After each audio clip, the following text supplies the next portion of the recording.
To felicitate Mr. Velayudam. Gender Center. It is my privilege to introduce Dr.Shankar, the moderator of this session. Sir is an incredible researcher in the field of social and behavioral sciences. He specializes in developing strategies to prevent and control environmental crime. His research is deeply rooted in critical and conservation criminology, where he explores the intricate interplay between climate change, conservation, environmental issues, rural landscapes, wildlife, and policing. His doctoral research focused on wildlife crime prevention strategies in the Mudumalai Tiger Reserve. This research was conducted following his postgraduate studies in criminology and criminal justice administration at the University of Madras. Prior to this, he completed his undergraduate studies in religion, philosophy, and sociology at the American College. To further enhance his expertise, Sir has underwent specialized training at the Winter School on Environmental Crime, hosted by the United Nations Interregional Crime and Justice Research Institute in Italy. He also had the privilege of serving as the United Nations volunteer for the 14th United Nations Congress on Crime Prevention and Criminal Justice held in Kyoto, Japan. With such a wealth of knowledge and experience, Sir is sure to captivate and inspire us with all his insights. Let us give a warm welcome to the moderator of the session.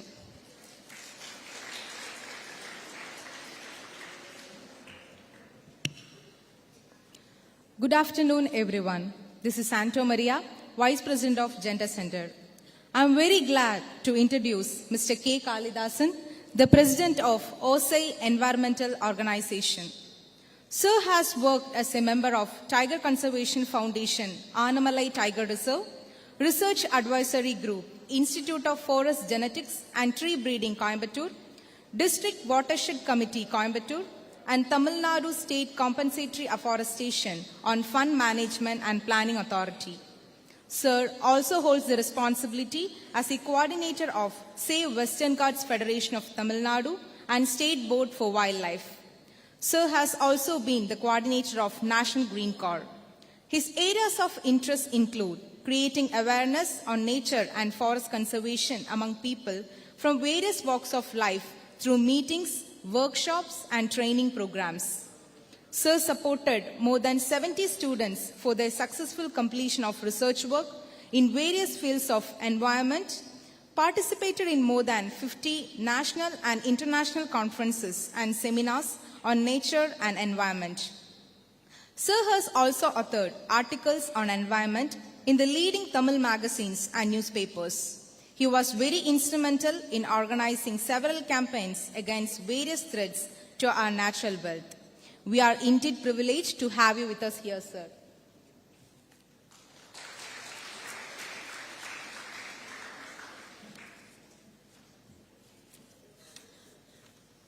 Good afternoon to one and all present here. This is Ashwin Libishma from the Planning and Executive Team, Gender Center.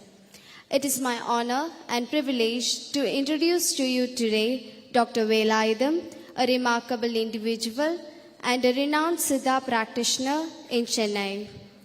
As a top Siddha doctor in Chennai, Dr. Velayudam pursued his undergraduate and post-graduation at the Government Siddha Medical College. Additionally, he has completed a course on Tamil manuscripts. With a background deeply rooted in the traditional medicine system, he holds various positions such as the Managing Director of Magizh Nalamanai Healthcare, Chairman of Tamil Maruthuva Kalagam, and Editor of Siddhan Kural, a monthly health journal. As an avid researcher, Dr. Velayudam has made significant contributions to this field through his research work, paper presentations, and lectures. He has also appeared in the media discussing topics related to Siddha medicines. Dr. Velayudam has authored around 10 books, including Noyai Vellum Unavugal, Nalam Kakkum Tamilar Valibadu, and Navina Siddha Maruthuvam. In 2015, Dr. Velayudam was conferred the title Siddha Maruthuva Peroli by the Tamil Cultural Forum and Siddha Maruthuva Navalar by the National Tamil Scholars Federation and Kavi Kuil. He was awarded the Lifetime Achiever Award by the Lions Club in 2017. Beyond his professional achievements, Dr. Velayudam is a compelling speaker who brings clarity to discussions on various traditional medicines. I request you all to join me in extending a warm welcome to the distinguished speaker, Dr. Velayudam.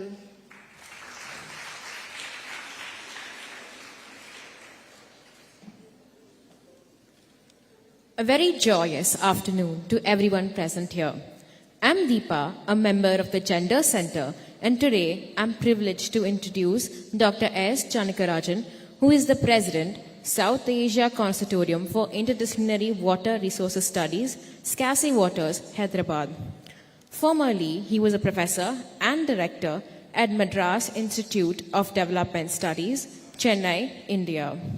An economist, Dr. Janakarajan obtained his master's degree from Madras Christian College, Chennai, and PhD from Madras Institute of Development Studies. He taught and carried out postdoctoral work at Cornell University, USA. He is a visiting professor at International National Development Research Center, University of Oxford, UK. For several years, he was a professorial research associate at Centre for Water and Development, SOAS, University of London. He was a member of the Urban Flood Mitigation and Advisory Committee constituted by the Government of Tamilnadu in 2021. His research interests include ecology and environment, climate change, urban floods and mitigation, climate adaptation, delta vulnerability, climate extreme events, and other related issues. His work is published across several books and various papers across national and international journals. We are excited and extremely honored to have you in our presence, sir. Over to you, Shankar, sir.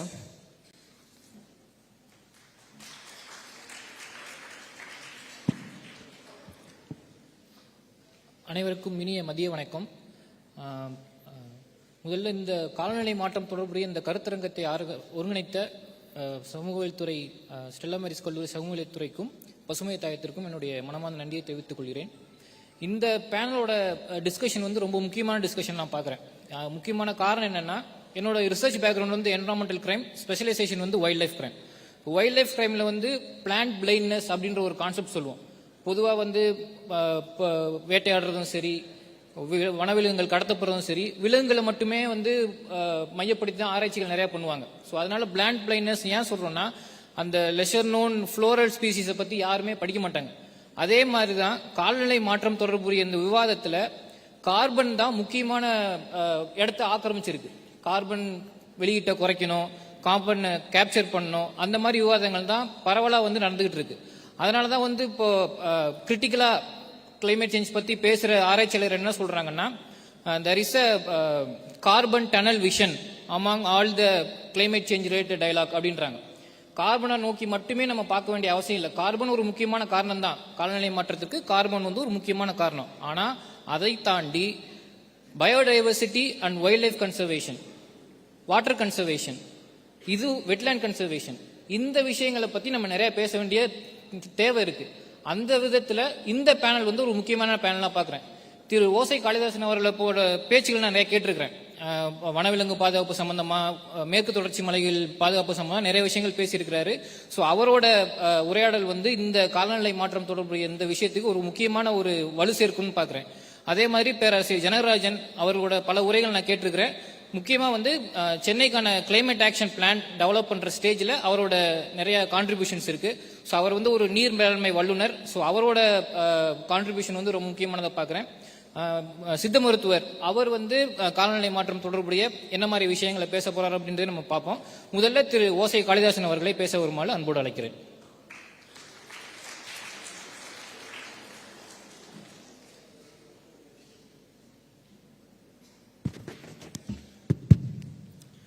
அனைவருக்கும் வணக்கம். மிகச்சிறப்பான இந்த நிகழ்ச்சியை ஏற்பாடு செய்திருக்கும் Stella Mary's கல்லூரியினுடைய பாலியல் சமத்துவம் மற்றும் சமூகவியல் துறை, பசுமை தாயகம் ஆகிய அமைப்புகளுக்கு என் நெஞ்சம் நிறைந்த வாழ்த்துக்களை தெரிவித்துக் கொள்கிறேன். மேடையில் அமர்ந்திருக்கும் நிகழ்ச்சியை நடத்தி கொண்டிருப்பவர் எங்கள் எல்லோருக்குமான பேராசிரியர் ஜனகராஜ் அவர்கள், சித்த மருத்துவர் உள்ளிட்டோருக்கும் பேராசிரியர்களுக்கும் மாணவியருக்கும் வணக்கம். செவிக்கு உணவில்லாத போது சிறிது வயிற்றுக்கு மீயப்படும் அப்படின்லாம் நான் சொல்ல மாட்டேன்.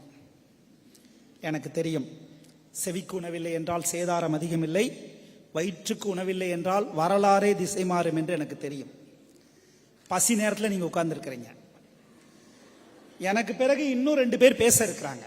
அதுவும் பேராசிரியர் ஜனகராஜுடைய மிக முக்கியமான உரை. உலக அளவில் புகழ்பெற்ற ஒரு நீரியல் நிபுணர், என்விரான்மெண்டலிஸ்ட், அவருடைய உரை கேட்கணும். இந்த நேரத்தில் ஒரு 2 பெரிய விஷயங்களை ஒருங்கிணைத்திருக்கிறார்கள். ஒன்று கிளைமேட் சேஞ்ச், இன்னொன்று ஜெண்டர் ஜஸ்டிஸ். ஒரு சூழலியலாளனாக, என்விரான்மெண்டலிஸ்டாக எனக்கு சில பெண்கள் மீது பெருமிதம் உண்டு. இங்க இதுக்கு முந்தைய செஷன்ல மிக அழகா ஆர்கானிக் ஃபார்மிங், ட்ரெடிஷ்னல் ஃபுட்டை பற்றியெல்லாம் பேசினாங்க. மிக அழகாக, அது பெண்களே பேசினார்கள். ரொம்ப பெருமிதம் கொள்கிறேன். அதற்கு வித்திட்டவர்கள் யாருன்னு கேட்டா, இந்த இயர் 1962 உலகத்தை ஒரு புத்தகம் கலக்கினது. சைலன்ட் ஸ்பிரிங்னு பேரு, மௌன வசந்தம். ரேச்சல் கார்சன் என்கிற ஒரு அமெரிக்க பயாலஜிஸ்ட், அவங்க எழுதின புத்தகம் தான் இந்த உலகத்தில் இந்த ரசாயன உரங்களை பற்றி, பூச்சிக்கொல்லிகளை பற்றிய மாற்றங்களை ஏற்படுத்தியது. அந்த பெண்மணி தொடங்கி இந்த இயர் 2004 உலகம் கொண்டாடியது ஒரு பெண்மணியை, நோபல் அவார்டு கொடுத்து. அவங்க கென்யா நாட்டை சேர்ந்தவர்கள். அவங்க நோபல் பரிசு ஏன் கொடுத்தாங்கன்னா, அவங்களுக்கு மங்காரி மாத்தாய் அவங்க பேரு. 4 கோடி மரங்களை கென்யாவில் வளர்த்தெடுத்தவர்கள்.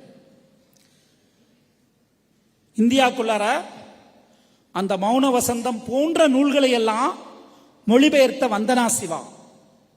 உலகம் பூரா இயற்கை, இந்தியா இயற்கை சமத்துவம், பெண்கள் சமத்துவம், எல்லா சமத்துவத்தையும் போற்றுகிற அருந்ததி ராய் இந்தியாவினுடைய எழுத்தாளர். இந்திய சூழலியல் வரலாற்றின் முன்னோடியாக இருக்கிற மேத்தா பட்கர். அங்க ஆரம்பிச்சு காலையில டாக்டர் அன்புமணி சொன்ன மாதிரி உலகத்தை ஒரு சின்ன பொண்ணு, 15 வயசு பொண்ணு கிரேட்டா தன்பர்க், உலகத்தின் பார்வை எழுத்தார், அவங்க வரைக்கும் இந்த இயற்கை பாதுகாப்பில் பெண்கள் முன்னோடியாக இருந்திருக்கிறார்கள், இருந்து கொண்டிருக்கிறார்கள்.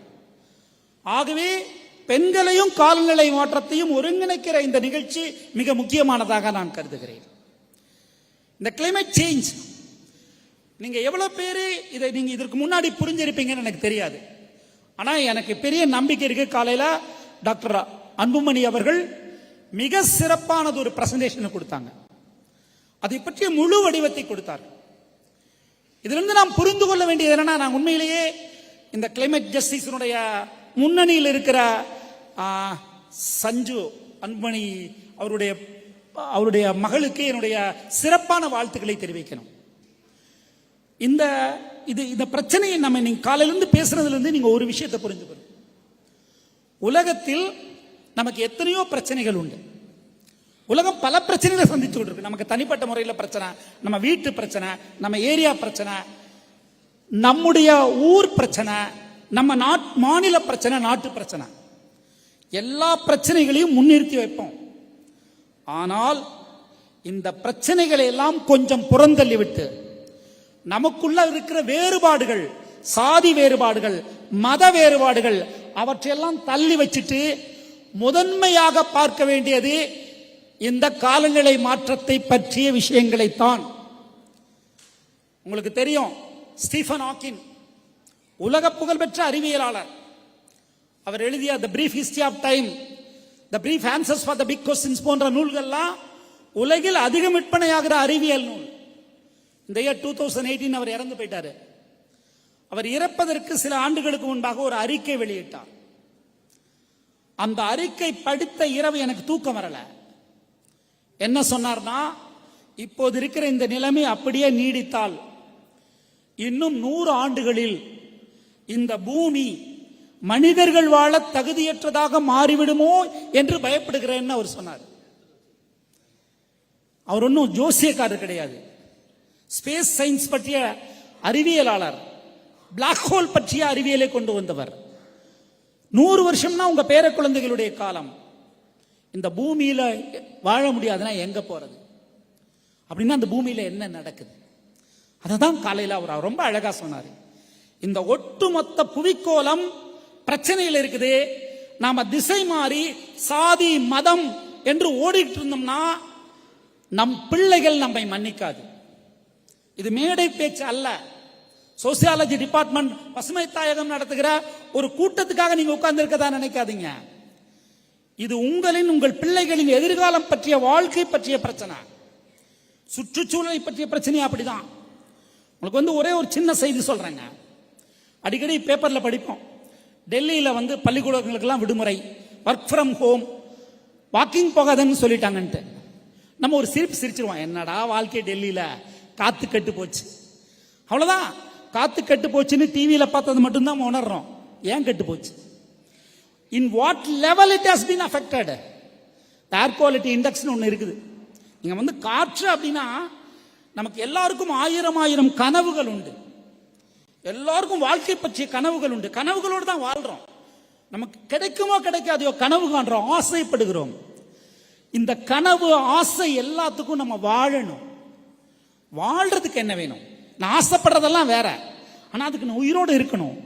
உயிரோடு இருக்கிறதுக்கு முதன்மையாக காற்று வேணும், உணவு வேணும், தண்ணி வேணும். ஆனா அதுக்கு எல்லாத்த விட, ஏன்னா உணவு இல்லாம ஒரு வாரம் இருக்கணுமானா இருக்கலாம், தண்ணி இல்லாம 4 நாள் இருக்கணுமானா இருக்கலாம், 10 நிமிஷம் இருக்க முடியுமா மூச்சு வாங்காம? அந்த காற்று கெட்டு போய் இருக்கிறது. ஏர் குவாலிட்டி இண்டெக்ஸ் என்ன சொல்லுதுன்னா, அதான் தரம், காற்றின் தரம் 50க்குள்ள இருக்கணும். அதான் காத்து, அதான் காத்து, சுவாசிக்க தகுந்த காற்று. 100 போனாவே பிரச்சனை, 150னா ஆபத்து, 200னா பேராபத்து, ஹசார்டஸ். ஆனா டெல்லியில சில நேரங்களில் இட் ரீச்சஸ் 800. அப்படின்னா எவ்வளவு மோசமாக அங்க காற்று கெட்டு போயிருக்குன்னு நினைச்சு பாருங்க. அங்க டெல்லியில இருந்து ஒரு மாசத்துக்கு முன்னாடி you might see in social media, ஒரு லங் ஸ்பெஷலிஸ்ட், ஏறக்குறைய 30 வருஷமா அங்க பிராக்டிஸ் பண்ற ஒரு டெல்லியில இங்க ஒரு டாக்டர் இருக்கார், அவருக்கு தெரியும். அவர் ஒரு பேட்டி கொடுக்கிறாரு, நுரையீரல் நிபுணர். என்ன சொல்றாருன்னா, என்னுடைய ஏர்லி டேஸ் ஆஃப் பிராக்டிஸ்ல எங்கிட்ட நுரையீரல் சம்பந்தப்பட்ட நோயோட வருவாங்க, ஸ்கேன் பண்ணுவோம். அப்படி ஸ்கேன் பண்ணோம்னா ஒரு 1%, 2% பீப்புளுக்கு தான் நுரையீரல்ல புள்ளி புள்ளியா இருக்கும். அவங்க எல்லாம் யாருன்னு கேட்டா ஸ்மோக்கர்ஸ். ஆனா இப்ப more than 80% of the Delhi people affected. அவங்க நுரையீரல் பூரா புள்ளி புள்ளியா இருக்குது, இன்க்ளூடிங் விமன், இன்க்ளூடிங் சில்ட்ரன். பல சிகரெட்கள் குடித்த புகை அவங்க நுரையீரல் இருக்கு. காரணம், அங்கு வாழ்வதே அப்படிதான், காற்று அவ்வளவு மோசமா கெட்டு போயிருக்கு. ஸ்கூலுக்கு லீவ் விட்டா, எங்கேயும் போகாதீங்கன்னு சொல்லிட்டா வீட்டுக்குள்ள என்ன நடக்கும்? அந்த இரவுகளில் உயிர்காற்று போதாமல், ஆக்சிஜன் குறைஞ்சு போயிருக்கு, உயிர்காற்று போதாமல் மூச்சு திணறுகிற குழந்தைகளை பார்த்து கண்ணீர் விடுகிற அம்மாக்களை பற்றி நமக்கு தெரியாது. ஆக்சிஜன் போதாம துடித்துடிக்கிற வயதானவர்களை பார்த்து கதறுகிற இளையவர்களை பற்றி நமக்கு தெரியாது.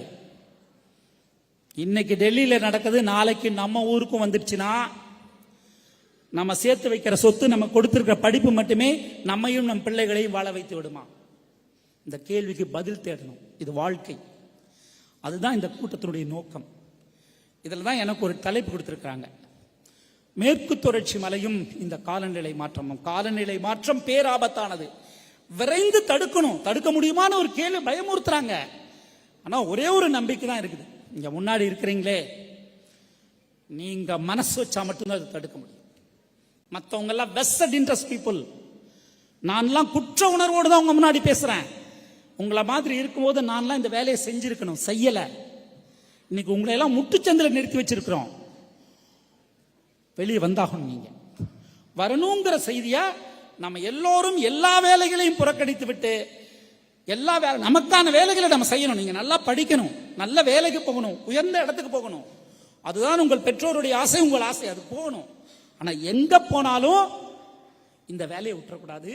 இயற்கை பாதுகாப்பு என்பது ஏதோ ஒரு வேலை அல்ல, என் வாழ்வின் முக்கியமான வேலையாக நான் நினைச்சு பண்ணணும், எந்த வகையிலாவது பண்ணணும்.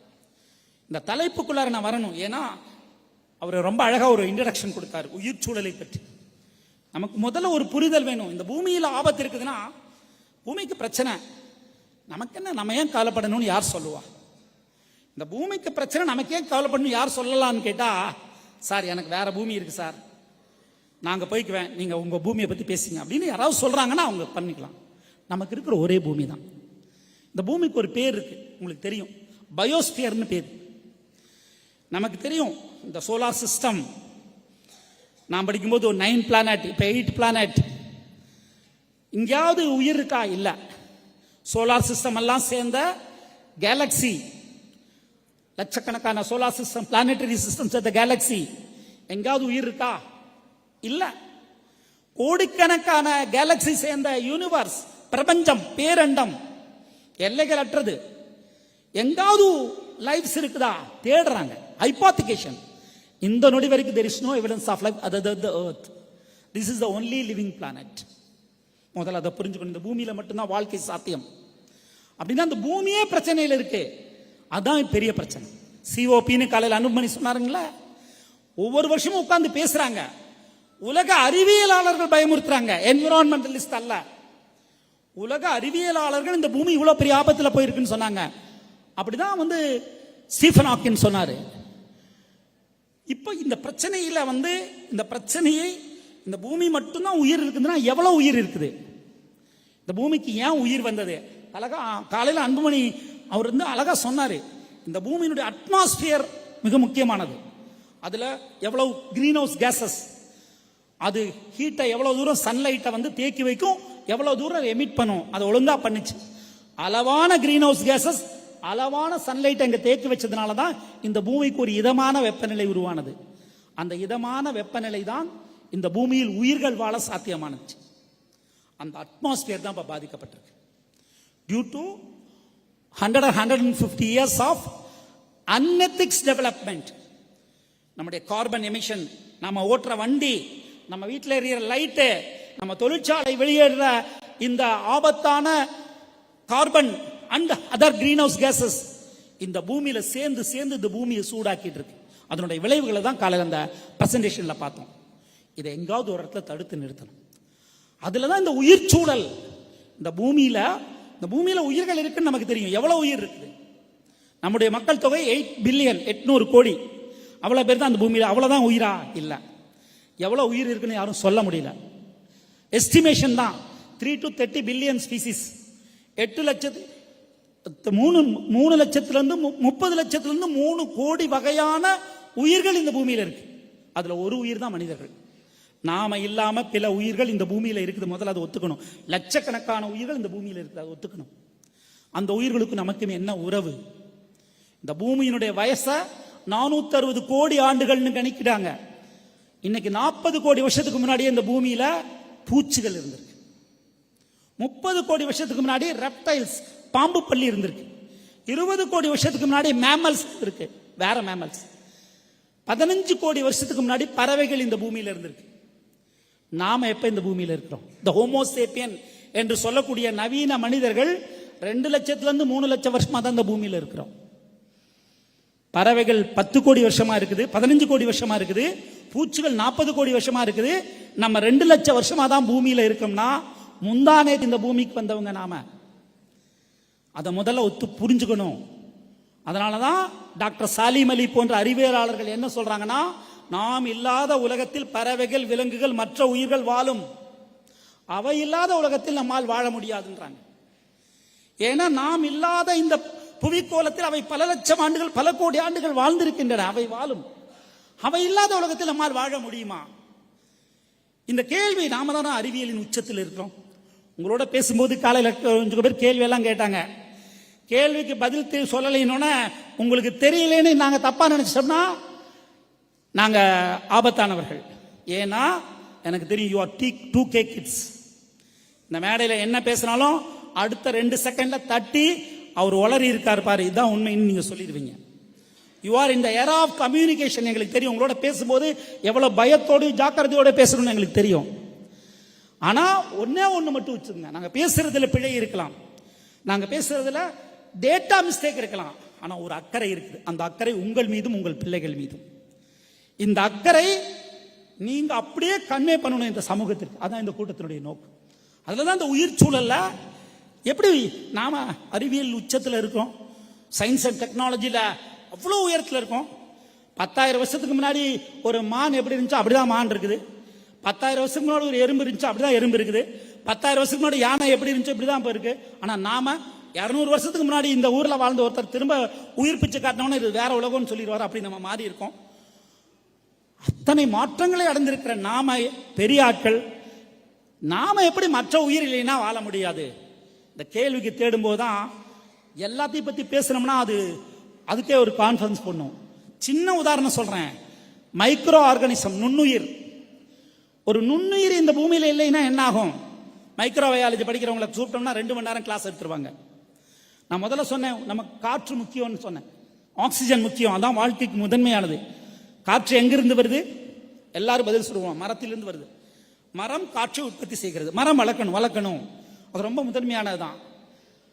மரம் போட்டோசிந்தசிஸ் நடத்தி கார்பன் டை ஆக்சைடை உள்ள வாங்கி கார்பனை வச்சுக்கிட்டு ஆக்சிஜனை கொடுக்குது. என்னுடைய நேரம் முடிய போகுது, நான் அதுக்குள்ள வந்துடுறேன். இப்போ ஒரே ஒரு இந்த உயிர்காற்றுக்கு தேவையான ஆக்சிஜன்ல 50% கடல்ல இருந்து வருது. கடல்ல மரம் இருக்கா? இல்ல. எப்படி கடல்ல இருந்து வரும்? அங்க சில மைக்ரோ ஆர்கானிசம் இந்த ஆக்சிஜனை உற்பத்தி பண்ணுது. அதுல நீங்க கூகுள்ல தட்டி பாருங்க, ப்ரோக்ளோரோகாக்கஸ் ஒரு சின்ன நுண்ணுயிரி. அந்த நுண்ணுயிரி உற்பத்தி பண்ற ஆக்சிஜன் தான் நம்ம இன்ஹேல் பண்ற ஆக்சிஜன்ல 20%. அது இல்லைன்னா இங்க வாழ்க்கை இல்லை. ஒரு சின்ன மைக்ரோ ஆர்கானிசம் இல்லைன்னா நம்ம வாழ முடியாது. இங்க வருகை தந்திருக்கும் தமிழகத்தினுடைய துடிப்பு முக்க ACS forest secretary Supriya Sahu அம்மா அவர்களை உங்கள் எல்லோர் சார்பாகவும் அமைப்பாளர் சார்பாகவும் வரவேற்கிறோம். பல மாற்றங்களை செய்து கொண்டிருப்பவர். அவ்வளவுதான், சுருக்கமா முடிச்சுறேன். ஒவ்வொரு உயிரை பற்றியும் இங்க விரிவா பேச முடியாது. ஒரு பறவை இல்லைன்னா காடு இல்ல, பறவைகள் தான் காட்டை விதைக்கிறது. ஒரு பூச்சி இல்லைன்னா, பூச்சினா மூஞ்சி சுழிச்சிருவோம் நம்ம. ஆனா உங்கள்ட்ட கேட்டோம்னா ஒரு கேள்வி கேட்டோம், எத்தனை பேருக்கு வண்ணத்து பூச்சி பிடிக்கும்? Who loves butterfly? எல்லாரும் சொல்லி. யாருக்கு பிடிக்காது? யாரும் சொல்ல மாட்டோம். How many like caterpillar? கம்பளி பூச்சி எத்தனை பேருக்கு பிடிக்கும்? கை தூக்க மாட்டோம். ஏன் வண்ணத்து பூச்சி பிடிக்கும்? அழகா இருக்கு, கவிதை எழுதலாம், டிராயிங் போடலாம். ஆனா நமக்கு அழகா இருக்கும் என்பதற்காக பிடிக்கும் என்பது ஏஸ்தட்டிக். ஆனா நமக்கு பிடிச்ச எல்லா வண்ணத்து பூச்சிகளும் ஒரு காலத்தில் கம்பளி பூச்சா இருந்துதான் வண்ணத்து பூச்சா மாறி இருக்கு. அதை தெரிந்து கொள்வதுதான் எக்காலஜி. ஏஸ்தட்டிக் வேற, எக்காலஜி வேற. ஒவ்வொரு பூச்சிக்கும் இங்கு ரோல் இருக்குது. பூச்சிகள் இல்லைன்னா காட்டில் பல மரங்கள் முளைக்காது, பாலினேஷன் தான் நடத்தும். ஒவ்வொரு உயிரும் இதை காப்பாற்றி வைக்கிறது. அப்படி காப்பாற்றி இருக்கிற உயிர் சூழலில் ஒரு உச்சமாக மேற்கு தொடர்ச்சி மலை இருக்கு. மேற்கு தொடர்ச்சி மலை one among the 8 biodiversity hottest hotspots in the world. உலகத்தின் மிக அரிதிலும் அரிதான உயிர் சூழல் வளமை மிக்க இடங்கள்ல மேற்கு தொடர்ச்சி மலை ஒண்ணு நம்ம கிட்ட இருக்குது. நாம அதை வெறும் சுற்றுலா தலமா பார்த்துட்டு இருக்கோம். ஊட்டி, குன்னூர் போன்ற டூரிஸ்ட் ஸ்பாட்டா பார்த்துட்டு இருக்கோம். அந்த மலை இல்லைன்னா south India, entire south India ஒரு பாலைவனமாக மாறி போகும். நம்ம குடிக்கிற தண்ணீர், நான் கோயம்புத்தூர்ல இருந்து வந்திருக்கேன், நான் குடிக்கிற சிறுவாணி தண்ணீர், நீங்க குடிக்கிற கிருஷ்ணா தண்ணீர், வீராணம் தண்ணீர், தமிழ்நாட்டில் எல்லா இடத்தையும் நெல் விளைகிற நெல் வயலுக்கு போகிற தண்ணீர் பெரும்பாலும் ஆறுகளில் இருந்து தான் கிடைக்கிறது. கிணத்து தண்ணி, ஏரி தண்ணி, குளத்து தண்ணி எல்லாம் முடிச்சிட்டோம். River water, industry, river. ஒரு ஆறு எப்படி உருவாகும்னு கேட்டா, வட இந்தியாவில் கேட்டா பனிமலை உருகி ஆறு உருவாகுதுன்னு சொல்லிடுவாங்க. we don't have any glacier in South India. இங்க ஆறு இருக்குது. ஆறு தான் நமக்கு வாழ்க்கை தருதுன்னா அந்த ஆறுகளை உருவாக்கும் தனித்துவமான இயற்கை அமைப்பு மேற்கு தொடர்ச்சி மலையில உண்டு. அங்க இன்னும் மனிதர்களால் காயப்படுத்தப்படாத சில இடங்கள் இருக்குது. அந்த மலை உச்சியில புல்வெளிகள், சோலைக்காடுகள்னு ஒரு பெரிய இக்கோ சிஸ்டம் இருக்குது. அந்த சிஸ்டம் தான் பெய்கிற மழை தண்ணியை தேக்கி வைத்து, கொஞ்ச நாள் தான் மழை பெய்யும் தமிழ்நாட்டில். we have only 35 to 50 rainy days. ஆனால் வருஷம் பூரா ஓடைகள் இருக்கும். அந்த ஓடைகளை அந்த இக்கோசிஸ்டம் உருவாக்குது. அந்த இக்கோசிஸ்டம் உருவாக்குற சின்ன சின்ன ஓடைகள் சேர்ந்தால் ஸ்மால் ரிவர்ஸ் 50-20 ஸ்மால் ரிவர்ஸ் சேர்ந்துச்சுன்னா வைகை, தாமிரபரணி, கிருஷ்ணா, கோதாவரி, மலம்புலா, பாரதப்புலா, கிருஷ்ணா அனைத்து சதர்ன் இந்தியன் ரிவர்ஸும் originates in the Western Ghats, ecosystem of Western Ghats. இன்னைக்கு இருக்கிற நிலைமையில மேற்கு தொடர்ச்சி மலையை பாதுகாத்தோம்னா இன்னும் 100 வருஷம் கழிச்சு நம்ம பிள்ளைகளுக்கு தண்ணீர் கிடைக்கும். அது என் டூரிஸ்ட் சுற்றுலா தலம் அல்ல, என் தண்ணீர் மலைன்னு நீங்க குரல் கொடுக்கணும். இந்த ஆட்டிடியூடல் சேஞ்ச் எல்லா இடத்தையும் மனிதர்களுடைய உலகமா இந்த உலகம் பார்த்துட்டு இருக்கு. இது மனித, it is not human centric world, it is biocentric world. இது உயிர்களின் உலகம். எல்லா உயிரும் வாழ்ந்தாதான் நான் வாழ முடியுங்கிற அந்த உண்மையை உணர்ந்து கொள்ளுகிற போதுதான் இந்த புவிக்கோளத்தை காப்பாற்ற முடியும். புவிக்கோளத்தை காப்பாற்றாக வேண்டும். காப்பாற்றணும்னா மேடை பேச்சால காப்பாற்ற முடியாது, செயல்பாடு. அந்த செயல்பாடுகள் நம்மகிட்ட இருந்து, என் ஊர்ல இருந்து, என் நாட்டில இருந்து உருவாகணும். அதற்கு ஒரு குரல் பத்தாது, 1000 குரல்கள் எழ வேண்டும். 1000 குரல்களாக உங்கள் குரல் வர வேண்டும் என்ற நோக்கத்தோடு இந்த நிகழ்ச்சி ஏற்பாடு செய்திருக்கிறது. வாய்ப்புக்கு நன்றி கூறி விடைபெறுகிறேன். நன்றி, வணக்கம்.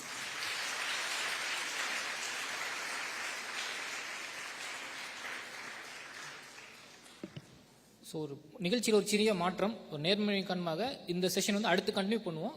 வேலிடிக்டேட்டர்ஸ் வந்து கொடுத்த பிறகு. நன்றி. Kind attention to the audience. A short change in the schedule. We will now have the valedictory address followed by the panel discussion. I heartily welcome Ms. Supriya Sahu, IAS, over to the dais.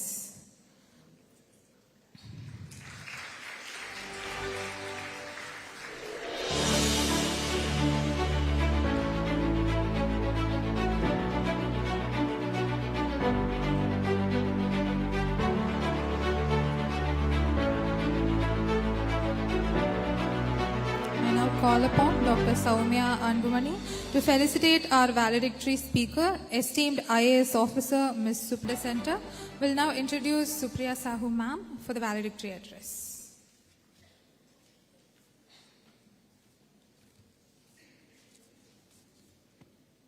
Good afternoon all. I'm Varshni, PRO Head, Gender Center. It is my honor to introduce a remarkable individual who has not only excelled in academia but has also made an indelible mark in the realm of public service and environmental conservation. Please join me in welcoming our esteemed guest, Ms. Supriya Sahu, IAS. From a young age, ma'am has displayed a passion for learning, graduating from Lucknow University and later pursuing post-graduation in botany. In 1989, ma'am achieved a significant milestone by passing the UPSC Civil Services examination, earning the prestigious IAS rank. Ma'am's journey took an extraordinary turn when she worked in Nilgiri Hills in Tamilnadu. Beyond her role as an IAS officer, she is an environmental enthusiast. Her remarkable efforts in cleaning rivers and water bodies in Nilgiri earned her national and international recognition. Leading the Operation Blue Mountain, she played a pivotal role in imposing a ban on plastics in the district. Ma'am's dedication extended to the Nilgiri, where she led a campaign to mark the International Year of the Mountains 2002. Ma'am also headed the planting of 42,182 trees in a single day, breaking the existing Guinness World Record. Throughout her diverse career, ma'am has taken on various responsibilities and excelled in roles such as Joint Secretary in the Ministry of Information and Broadcasting, Government of India, and as Project Director in the Tamilnadu State AIDS Control Society. In 2008, as the Project Director of TANSACS, ma'am played a crucial role in sensitizing the police department across cadres and districts of Tamil Nadu, addressing issues related to the marginalized groups based on their sexuality and gender identity.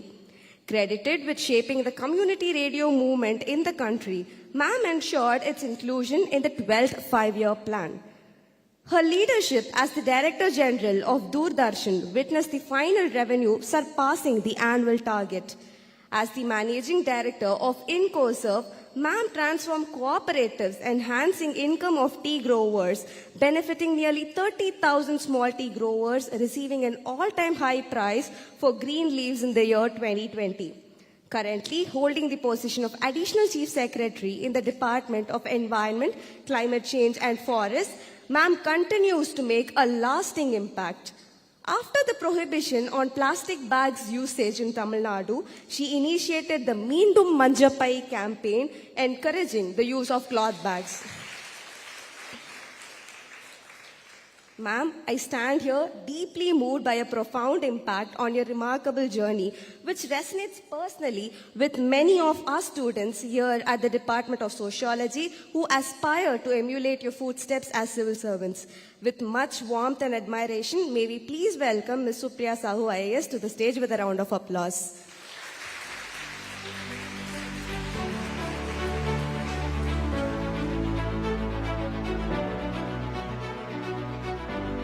Respected principal, dignitaries on the dais, my dear students, first of all, I would like to thank the principal and the entire team, the students, for giving me this opportunity to come and talk to you. I'm really honored to be here in this, I think, 76-year-old institution, which has excelled in women's education and has become a leader. So I'm really proud to be here in this beautiful institution. Thank you for giving me this opportunity. I don't have a speech to talk about the climate justice and gender equality, because I don't think whatever has been written about these two subjects, it's not enough, and it will never be enough. Just give you a small example. When you talk about the climate justice, what comes to our mind? Let's look at simple things. When you look at climate justice, I'll want to tell you, share a small story with you. It's a real life incident. So we have this mangrove forest in Kadalur district. How many of you would have visited the mangroves in Kadalur? I can see very few of them. So please make a visit sometime. It's really beautiful. So we were looking at the mangrove forest. I was there. We were looking at, we were going in a boat, looking at what all we can do to improve the mangroves ecosystem. So we came across a family which was going in a small boat by the, they were just alongside us. And I wanted to talk to, there was a husband-wife team over there. They were fishing.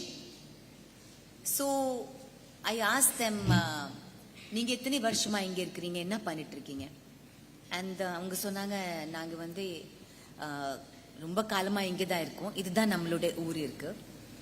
So நான் கேட்டேன், இப்போ எப்படி இருக்கு உங்களுக்கு, வாழ்வாதாரம் எப்படி இருக்குது, முன்னாடி எப்படி இருந்தது, இப்போ எப்படி இருக்கு அப்படின்னு கேட்டேன்.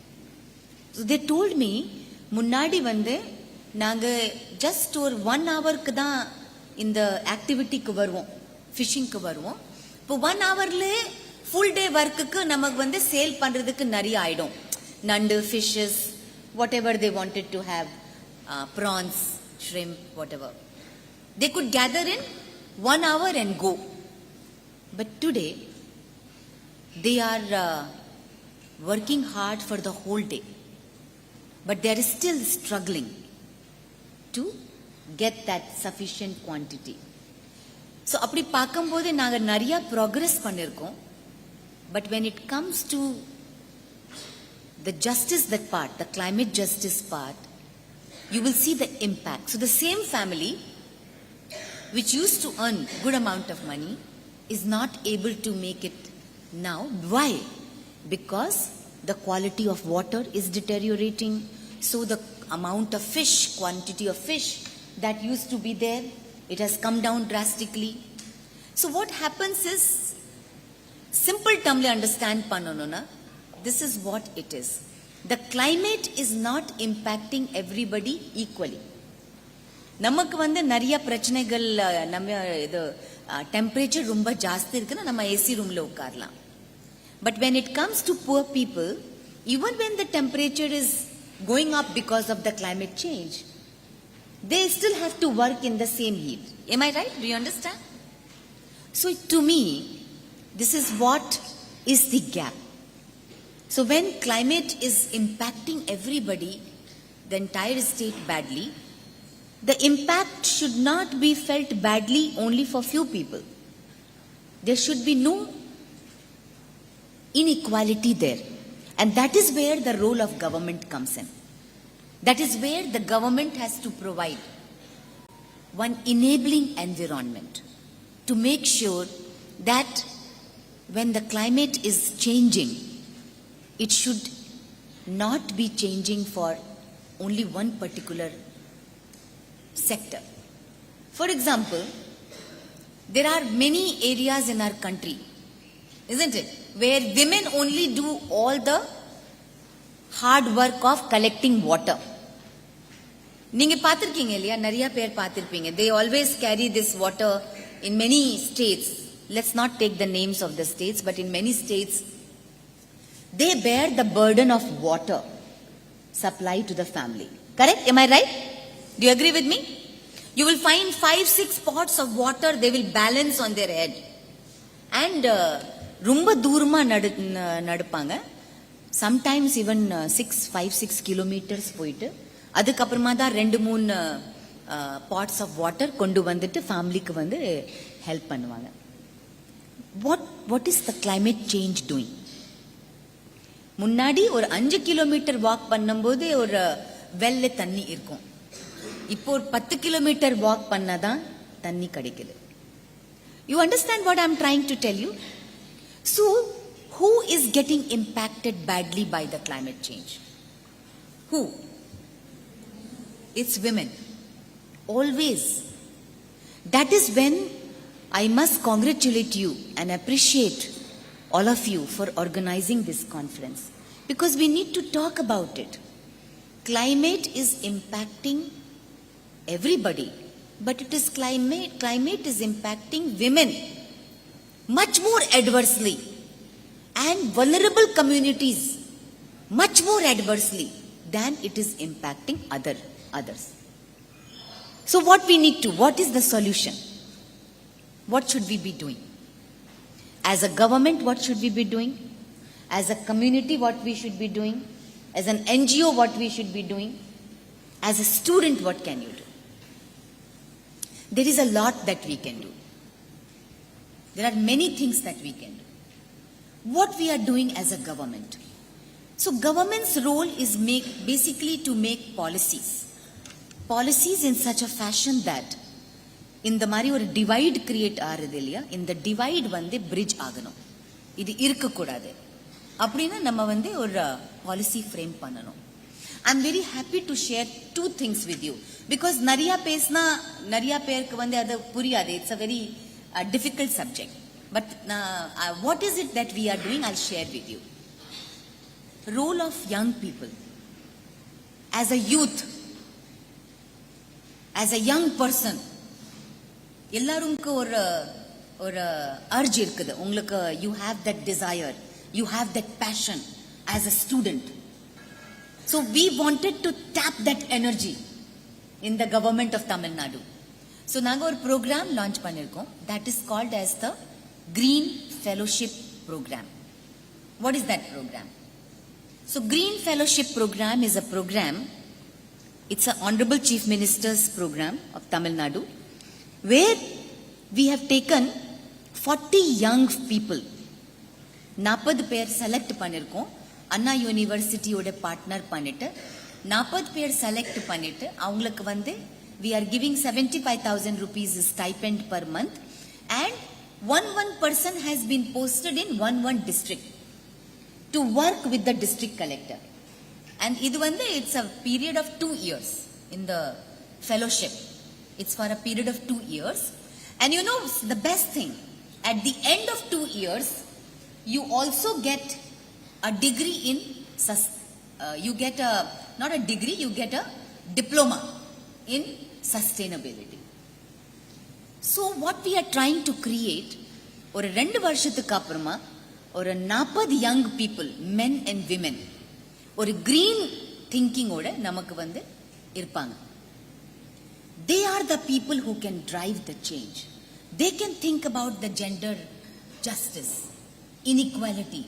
They can come out with programs and policies.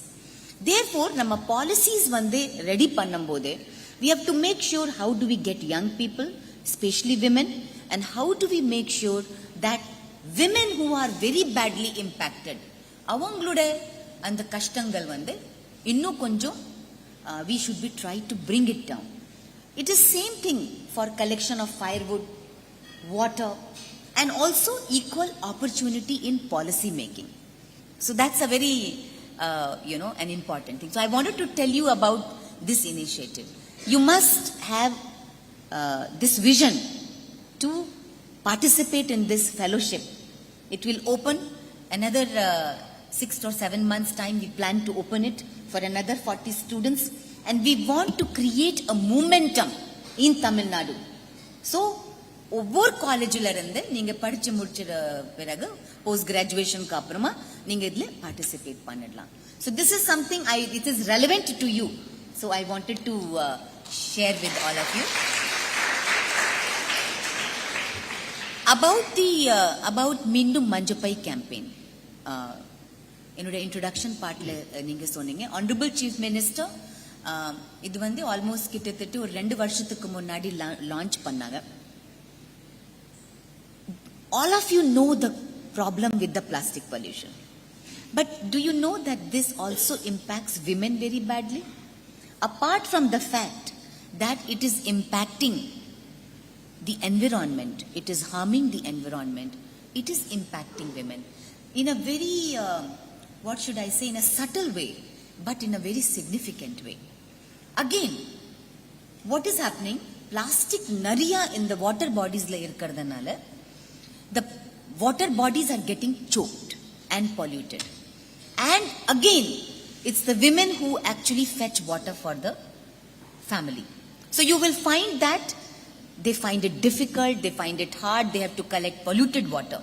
That's why it should be your mission to make sure that from your own life, your own community, you should try and eliminate the single-use disposable plastic completely.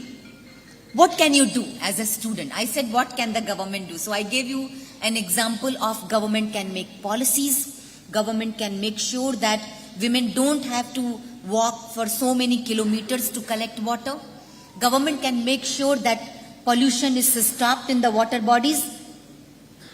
That is what government can do. And we are trying to do our best. We have set up India's first company which is focused on climate. It is called as the Tamilnadu Green Climate Company. And this Green Climate Company is doing 3 missions. One is Green Tamilnadu Mission. So, Green Tamilnadu Mission in this scheme, we are trying to improve the green cover 23% ladande 33% pannanom. This means every year we should be planting nothing less than 10 கோடி மரங்கள் plant பண்ணாதான் நீங்க இந்த green cover target achieve பண்ண முடியும். 33% is the national target. So this means what can you do? Plant as many trees as possible and take care of it after plantation. As a student community, you can do that. Take up lands, find out wherever there is a possibility to plant trees. Become a volunteer in our Green Tamilnadu Mission. You remember? When you go to the internet, just type Green Tamilnadu Mission. You will get our website. And you can register as a volunteer. I request the college to register on our Green Tamilnadu Mission portal. I will be so delighted to have you in our team. What will happen? We will give you the notice. Look, நாங்க இங்க தான் இந்த தேதிக்கு இந்த டைம்க்கு வந்து plantation பண்ண போறோம், நீங்க ஜாயின் பண்ணலாம். So all of you can join us. That is a contribution we can make. Mindum Manjapai, make sure do you remember when our grandmothers earlier time, what they used to do? Even now, many grandmothers, they still do, and mothers also do. What they used to do? They will never waste anything. Neenga notice pannirkingla? Never waste anything. They were the biggest Recyclers, they were the champions of the earth. Therefore, women have played the most important role in protecting. How? அந்த முன்னாடி வந்து இப்போ கூட நீங்க பாத்தீங்கன்னா பால் packet இப்பவுமே throw பண்ண மாட்டாங்க.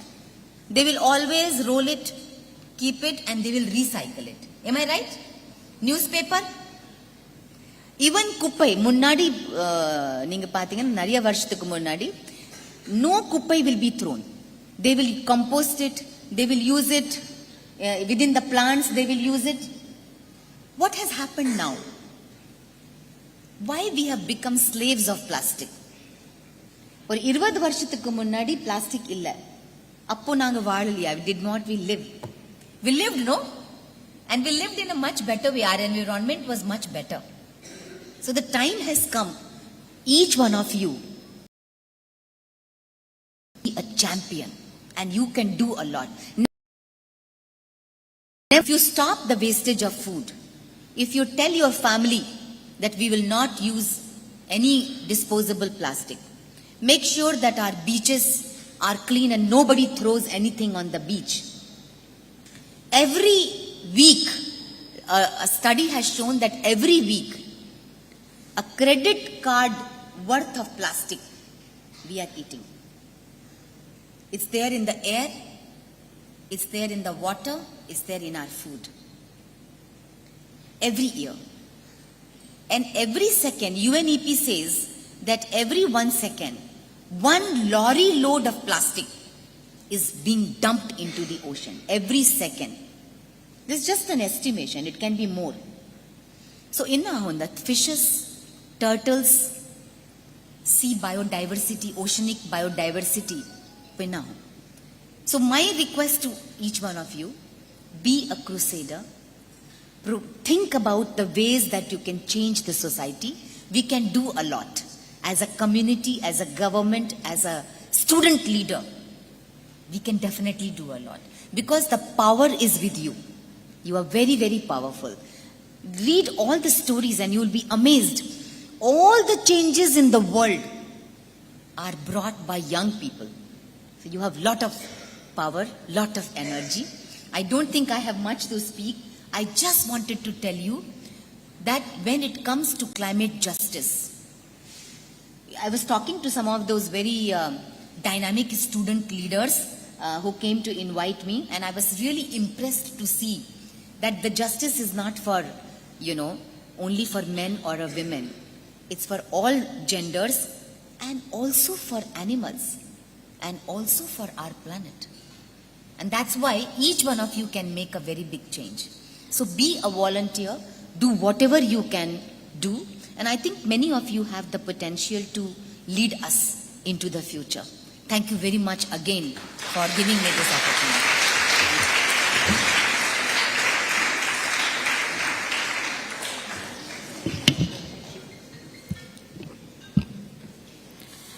Thank you, ma'am, for your insightful address. I'm sure all of us are sensitized and looking forward for affirmative environmental action. Thank you, ma'am, once again. The panel discussion moderated by Dr. Shankar, sir, will now continue.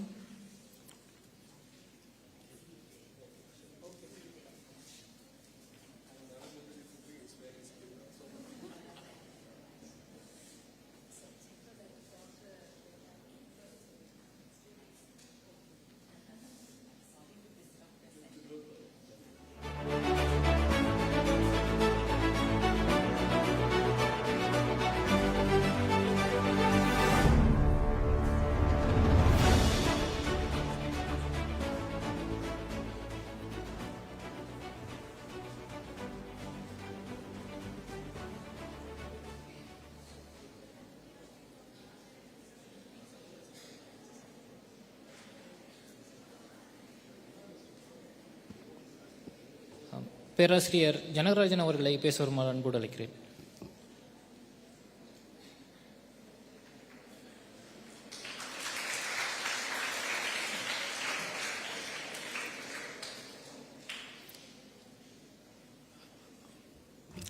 மதிய வணக்கம் உங்கள் அனைவருக்கும். இந்த Stella Mary's college அந்த gender centre இந்த initiative எடுத்ததுக்கு உண்மையிலேயே ரொம்ப மகிழ்ச்சியாக இருக்குது. It's extremely important. I'm overwhelmingly happy about it. இப்போ நேரம் இல்லாததுனால உங்களுக்கு நான் ப்ரிப்பேர் பண்ண அந்த பவர் பாயிண்ட்டை காமிக்க முடியாது. There is no time.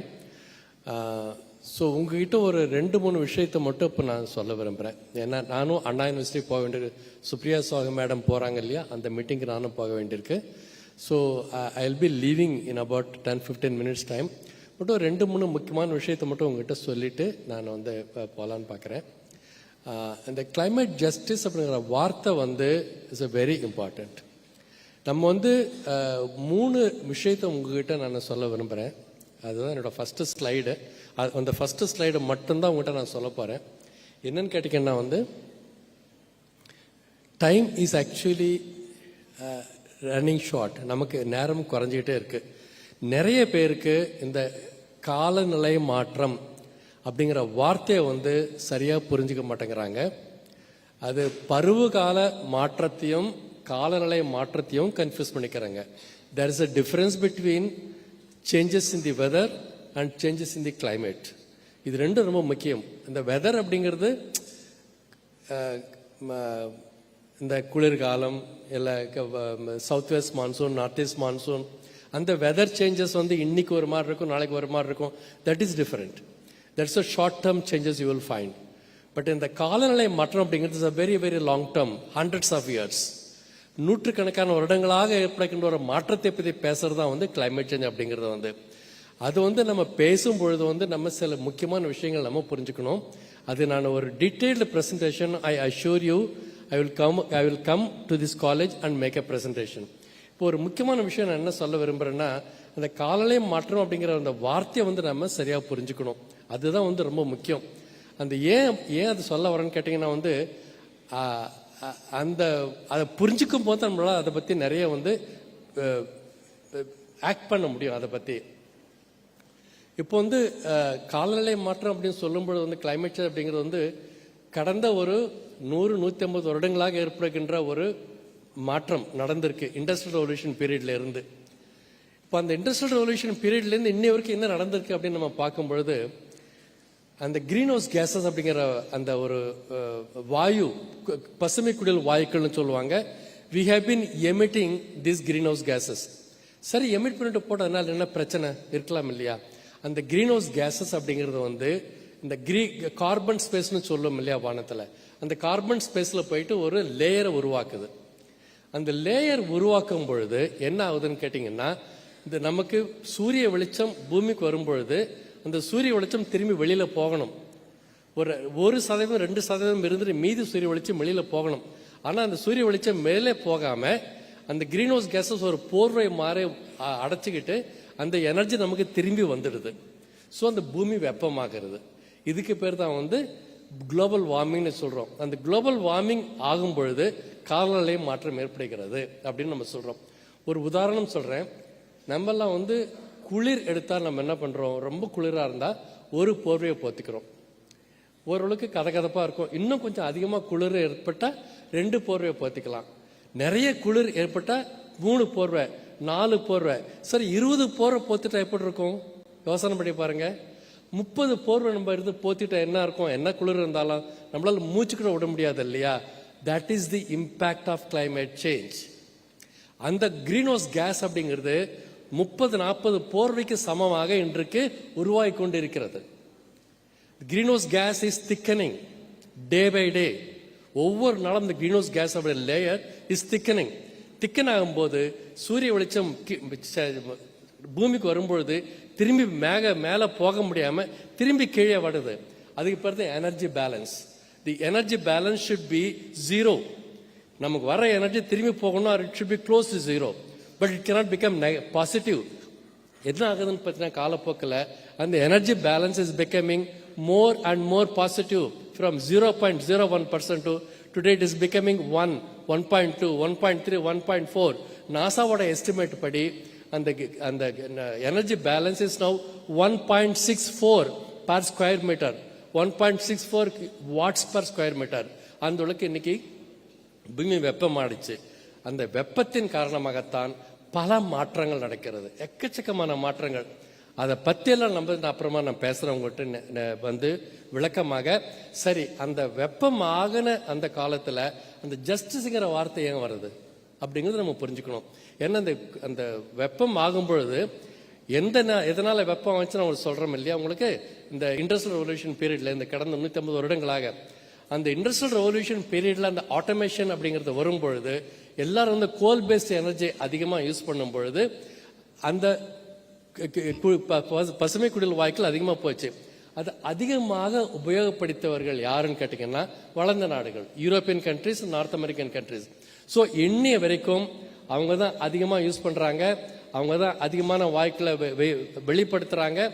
ஆக இந்த கிரீன் ஹவுஸ் கேஸ் எமிஷன் அதிகமாக போனதுக்கு காரணம், முக்கியமான காரணம்னு சொன்னால் வளர்ந்த நாடுகள்னு சொல்லுவோம்.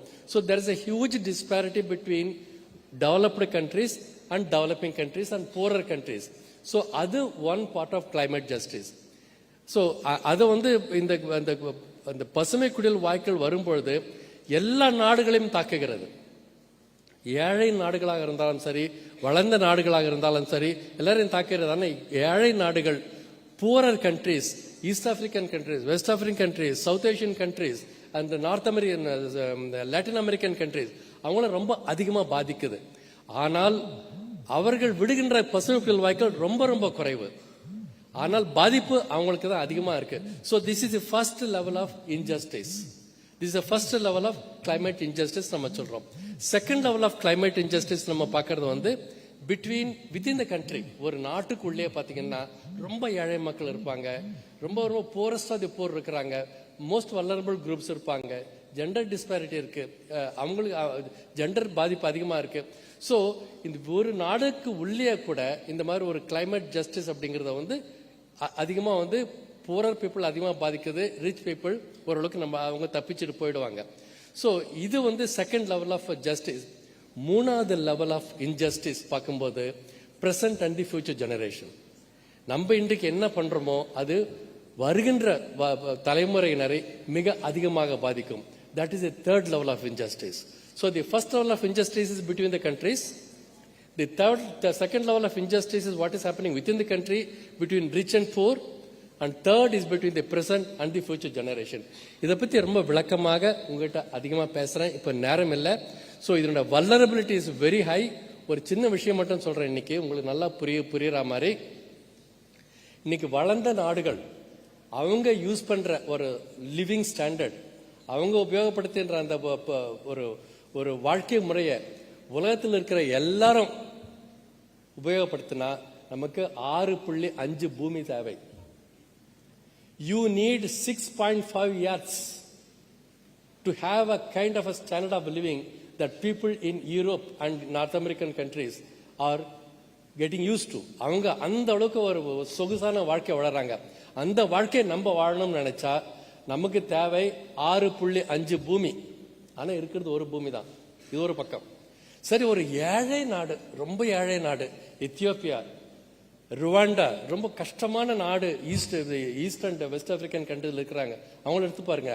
அந்த வாழ்க்கை முறை உலகத்தில் இருக்கிறவங்க எல்லாரும் உபயோகப்படுத்தினா நமக்கு தேவை 0.1 பூமி தான். எவ்வளோ ஒரு டிஸ்பாரிட்டி பாருங்க. Climate justice, you can see the difference between the rich and the poor. சரி, இந்தியாவில் இருக்கிற ஒரு மக்கள் தொகை 1.45 பில்லியன் பீப்புள் நம்ம உபயோகப்படுத்துகிற வாழ்க்கை முறையை உலகம் ஃபுல்லா உபயோகப்படுத்தினா நமக்கு 0.67 பூமி தான் தேவை. So we are not really releasing so much of green house gases. இவ்வளவு ஜனத்தொகை இருந்தும் ஏழை மக்கள் அதிகமாக இருக்கிறதுனால நம்மளுடைய வாழ்க்கை முறை இன்னும் கம்மியாக தான் இருக்கு.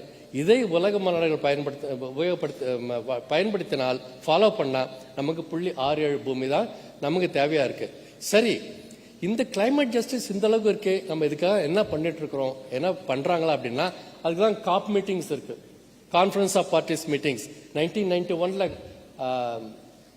கியோட்டோ புரோட்டோகால் நடந்தது. அப்புறம் காப் மீட்டிங்ஸ் வேணும்னாங்க. 95-96ல ஸ்டார்ட் ஆச்சு.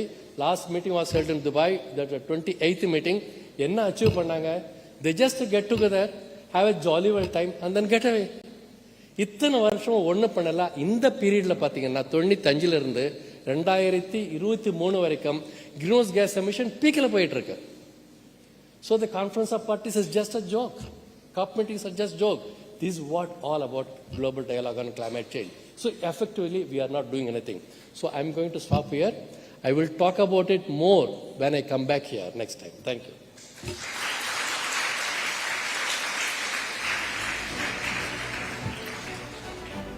காலநிலை மாற்றத்திற்கான அறிவியல் காரணங்கள் என்னென்னவாக இருக்க முடியும், அது ரொம்ப எளிமையாக பேராசிரியர் சொன்னார்.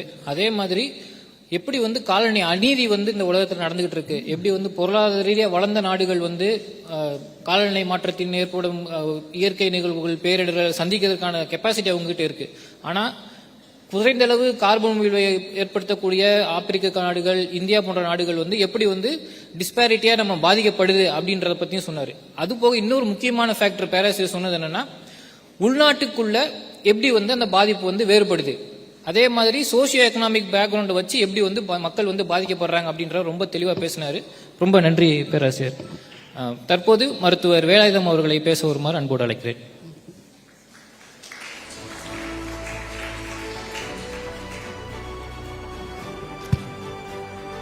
எட்டும் அறிவினில் ஆணுக்கு இங்கே பெண் இளைப்பிள்ளை காண் என்ற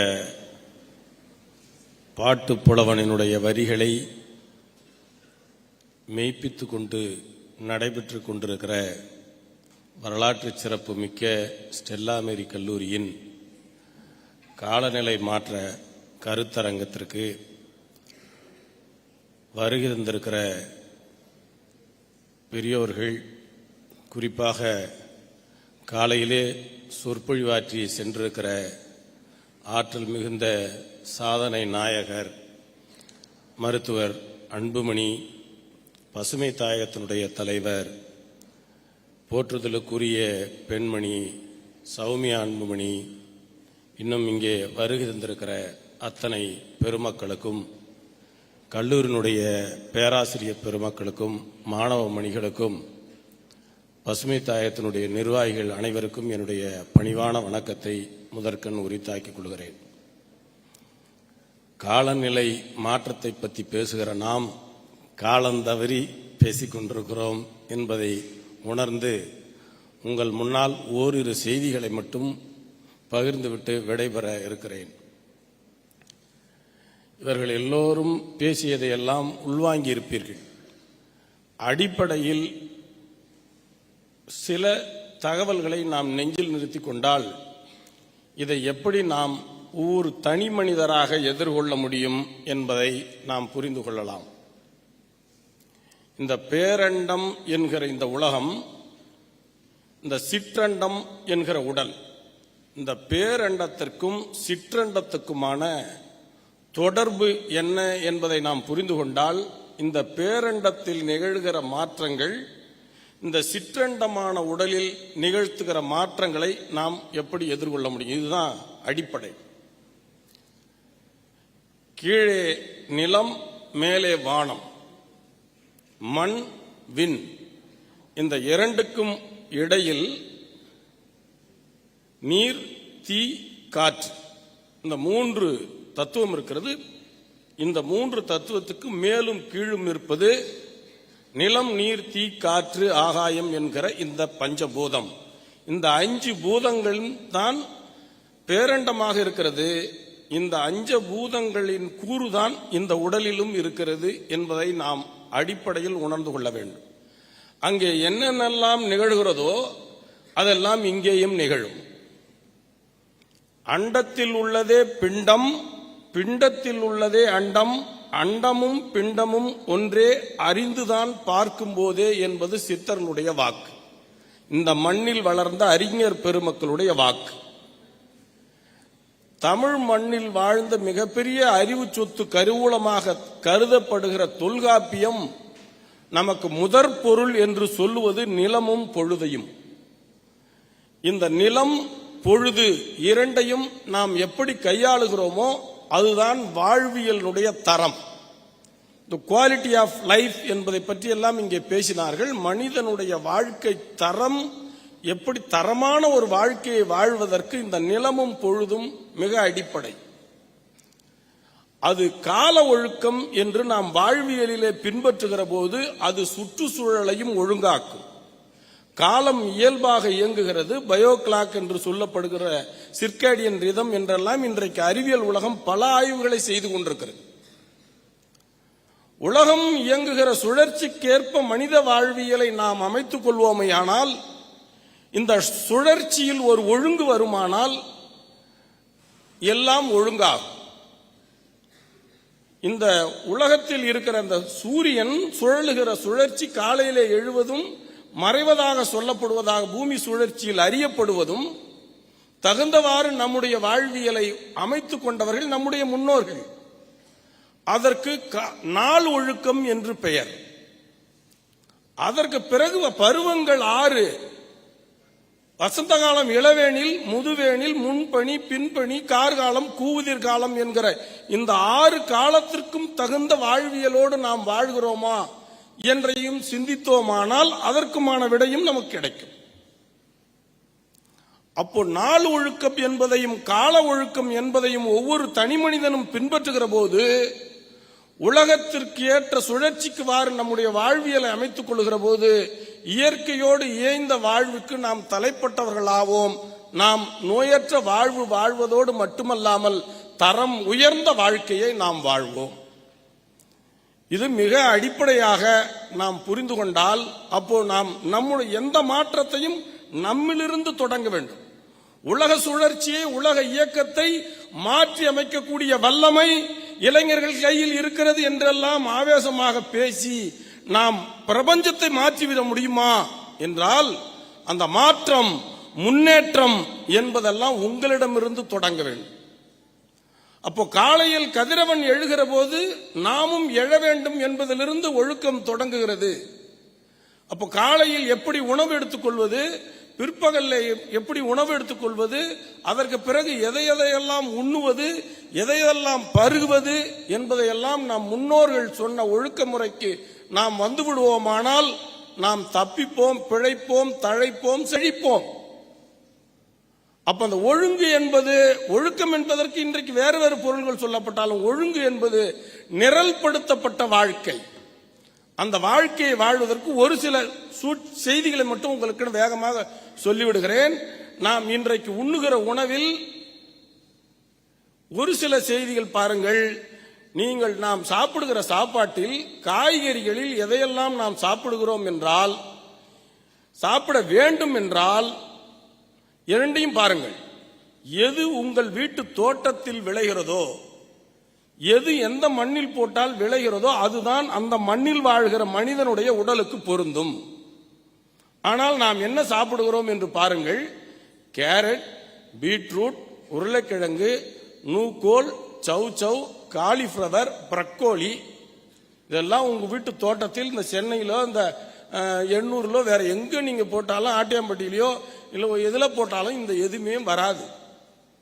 ஊட்டி, கொடைக்கானல் இல்லைன்னா வேலை நாடுகளில் பகுதிகளோரும் சில இடங்களில் முயற்சி செய்து வளர்க்கிறார்கள். அப்ப அவரைக்காய், வெண்டைக்காய், முருங்கைக்காய், கோவக்காய், பாகக்காய், புடலங்காய், கத்திரிக்காய், சுரைக்காய், பூசணிக்காய் இதெல்லாம் உங்க தோட்டத்தில் போட்டா வரும்.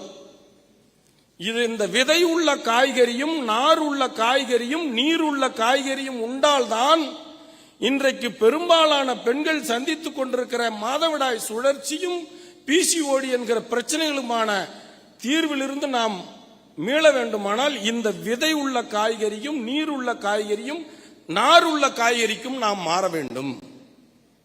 விதை உள்ள பழங்களையே சாப்பிட வேண்டும். இதெல்லாம் ஒரு அடிப்படை. இன்றைக்கு கருத்தரிப்பு மையங்கள் 24 hours மருத்துவமனைகளைப் போல வந்துவிட்டதற்கு காரணம் என்னவென்றால் மனித குலத்தினுடைய அழிப்பின் தொடக்கம். அது அழிவின் தொடக்கம். ஆணுக்கு விந்தணுவில் சிக்கல், பெண்ணுக்கு சினை முட்டையில் சிக்கல். மனித குலம் அழிவை நோக்கி போகிறதா இல்லையா? இது ரெண்டுக்கும் என்ன காரணம்னா நம்ம எல்லா பிரச்சனைகளுக்கும் உணவும் செயலும் தான் காரணம். சரியான உணவில்லை, சரியான செயல் இல்லை.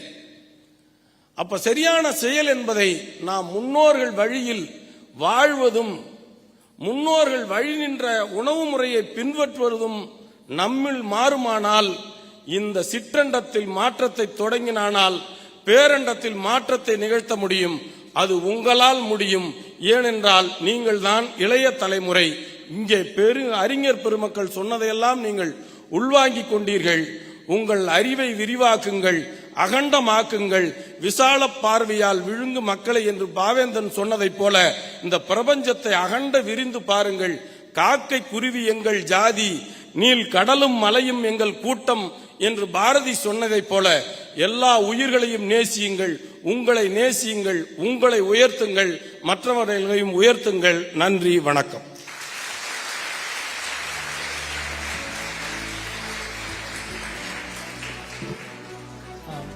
மருத்துவர் வேலாயுதம் குறிப்பிட்டதில் முக்கியமானதை நான் எதை பார்க்குறேன்னா, அந்த உங்கள் வீட்டு பக்கத்தில் கிடைக்கக்கூடிய காய்கறிகள் நம்ம பயன்படுத்தணும் அப்படின்னு சொன்னது. அந்த இது வந்து ஒரு கிளைமேட் சேஞ்ச் மிட்டிகேஷனில் ஒரு முக்கியமான ஃபேக்டாக நான் பார்க்குறேன். அதில் என்ன விஷயம் மறைஞ்சிருக்குன்னு நான் என்ன நினைக்கிறேன்னா, உங்கள் வீட்டு பக்கத்தில் இருக்கிற காய்கறிகள் நீங்கள் பயன்படுத்துகிறப்போ எங்கேருந்தோ ட்ராவல் பண்ணி வர்றப்போ அதில் இருக்கிற கார்பன் எமிஷன் கட் பண்ண முடியும். ஏன்னா டிரான்ஸ்போர்ட்டேஷன் நம்ம டிரான்ஸ்போர்ட்டேஷனில் வர்ற கார்பன் எமிஷன் தான் ரொம்ப அதிகமாக இருக்குது. ஸோ அப்படி சொல்கிறப்போ மருத்துவ வேலாயுதம் சொன்ன மாதிரி அது வந்து ஒரு முக்கியமான ஃபேக்டர். அது ஒரு டேக்அவே மெசேஜை எடுத்துக்கோங்க.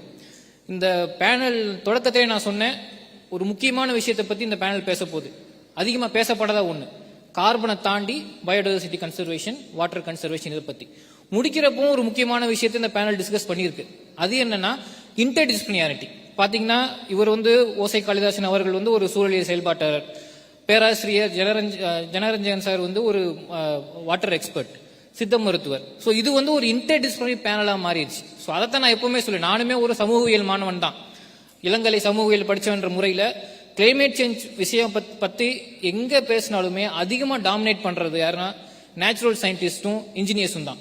ஸோ அதை நம்ம கொஞ்சம் மாற்றணும். ஒரு சோசியாலஜி ஸ்டூடெண்ட்ஸாக நம்ம வந்து ஒரு இன்டர்டிசிப்ளினரி கல்ச்சரை ப்ரொமோட் பண்ணணும். In addition to engineering and technological solution, சோசியாலஜிக்கலாக, சைக்கலாஜிக்கலாக இதில் இருக்கிற விஷயங்களை அந்த டெக்னாலஜிக்கல் சொல்யூஷன்ஸ் கூட அடாப்ட் பண்ணுறதுக்கு நம்மளோட கான்ட்ரிபியூஷன் இருக்கணும் அப்படின்றத சொல்லி இந்த உரையை முடிச்சுக்கிறேன். இந்த வாய்ப்பளித்த ஸ்டெல்லா மேரிஸ் கல்லூரி சமூகவியல் துறை பேராசிரியர் டாக்டர் சசிதா, அவங்களோட ஃபெல்லோ கொலீக்ஸ் அண்ட் ஸ்டூடெண்ட்ஸ் எல்லாருக்கும் ஒரு நன்றியை சொல்லி என்னோட உரையை முடிச்சுக்கொள்கிறேன். நன்றி, வணக்கம்.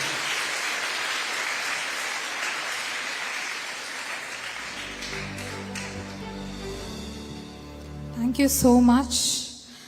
Your speeches was so impactful that it made a deep sense of knowledge in us. There can be no climate justice without gender justice. I repeat, there can be no climate justice without gender justice. After the two insightful and thought-provoking sessions about the various dimensions of climate justice and gender equality, we have come to celebrate the knowledge imbibed with the valedictory session. I kindly request Dr. Sowmiya Anbumani, President Pasumai Thaayagam, and Dr. Maria Agnes Sasita, Head of the Department of Sociology and Director of Gender Center, to come over to the dais. A warm greetings to esteemed guests and distinguished participants. It's my immense pleasure to introduce a remarkable individual in our midst, Dr. Sowmiya Anbumani. Dr. Sowmiya Anbumani is a distinguished scholar, environmentalist, and an advocate for sustainable development. Her educational journey is a testament to her commitment to knowledge, holding a BA in Sociology from Stella Marris College, an MA in Sociology from the University of Madras, Chennai, and her PhD in Sociology and Environmental Sciences from Madurai Kamaraj University. Furthermore, ma'am is an alumni of Harvard University's Kennedy School of Governance, Boston, USA.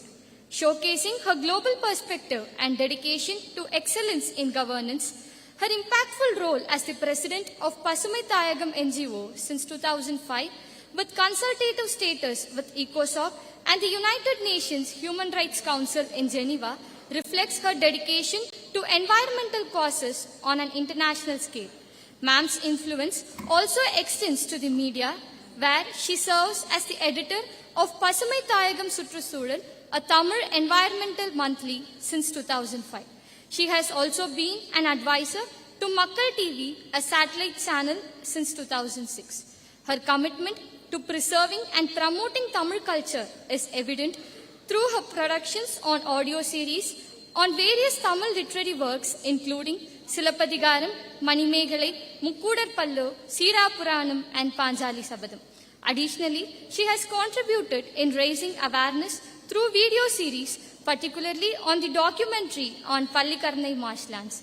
Ma'am's international engagement includes participation in the Earth Summit in 2002 in Johannesburg, South Africa, the United Nations Conference on Women in 2006 and 2008 in New York, USA, the Climate Change Summit in 2009 in Denmark, and the Better Air Quality Conference in 2012 in Hong Kong. In her tireless pursuit of sustainable and equitable future, she has left an indelible mark on the global stage.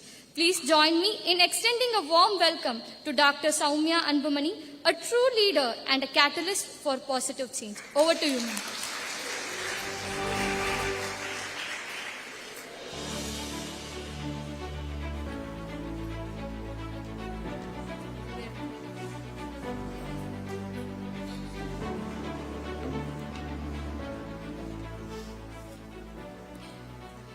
Good afternoon, dear students. First of all, I have to congratulate the Department of Sociology and Gender Center for organizing such a prestigious conference and making it a grand success too. Congratulations, Dr. Sasita. And thank you for the opportunity given to Pasumai Thaayagam, our NGO, to co-host or collaborate with the prestigious Stella Marris College, because I am a proud Stella Marian too. I have stood in this stage many times, and I used to compare Tamil programs. நான் ரொம்ப தமிழ் கிளப்ல ரொம்ப ஆர்வமா இருப்பேன். And even sociology also. Sociology ப்ரோக்ராம்ஸா இருந்தாலும் சரி, தமிழ் ப்ரோக்ராம்னு சொல்லி நான் தான் எம்சி பண்ணுவேன். என்னதான் கூப்பிடுவாங்க. I am so happy, Sanjana, for your nice introduction, and Bhavadharani for taking the whole show from the morning to this till the conclusion of the session. You have guided the show very well. Congratulations to all the Gender Center students and the staff also for smooth functioning of the whole conference. Congratulations from my part, and thank you, Dr. Sasita, for including us in this prestigious conference. And we're happy and proud, and we heard our valedictory address from Mr. Supriya, Sahu, IAS officer. What a wonderful, inspiring speech, and I thank her too. And we had a brilliant session from the sister and the secretary, and from Dr. Anbumani Ramdas. He was the past president of Pasumai Thaayagam. After him, I took up, and we are just running the show. And it was a beautiful video. I think everyone saw it, right?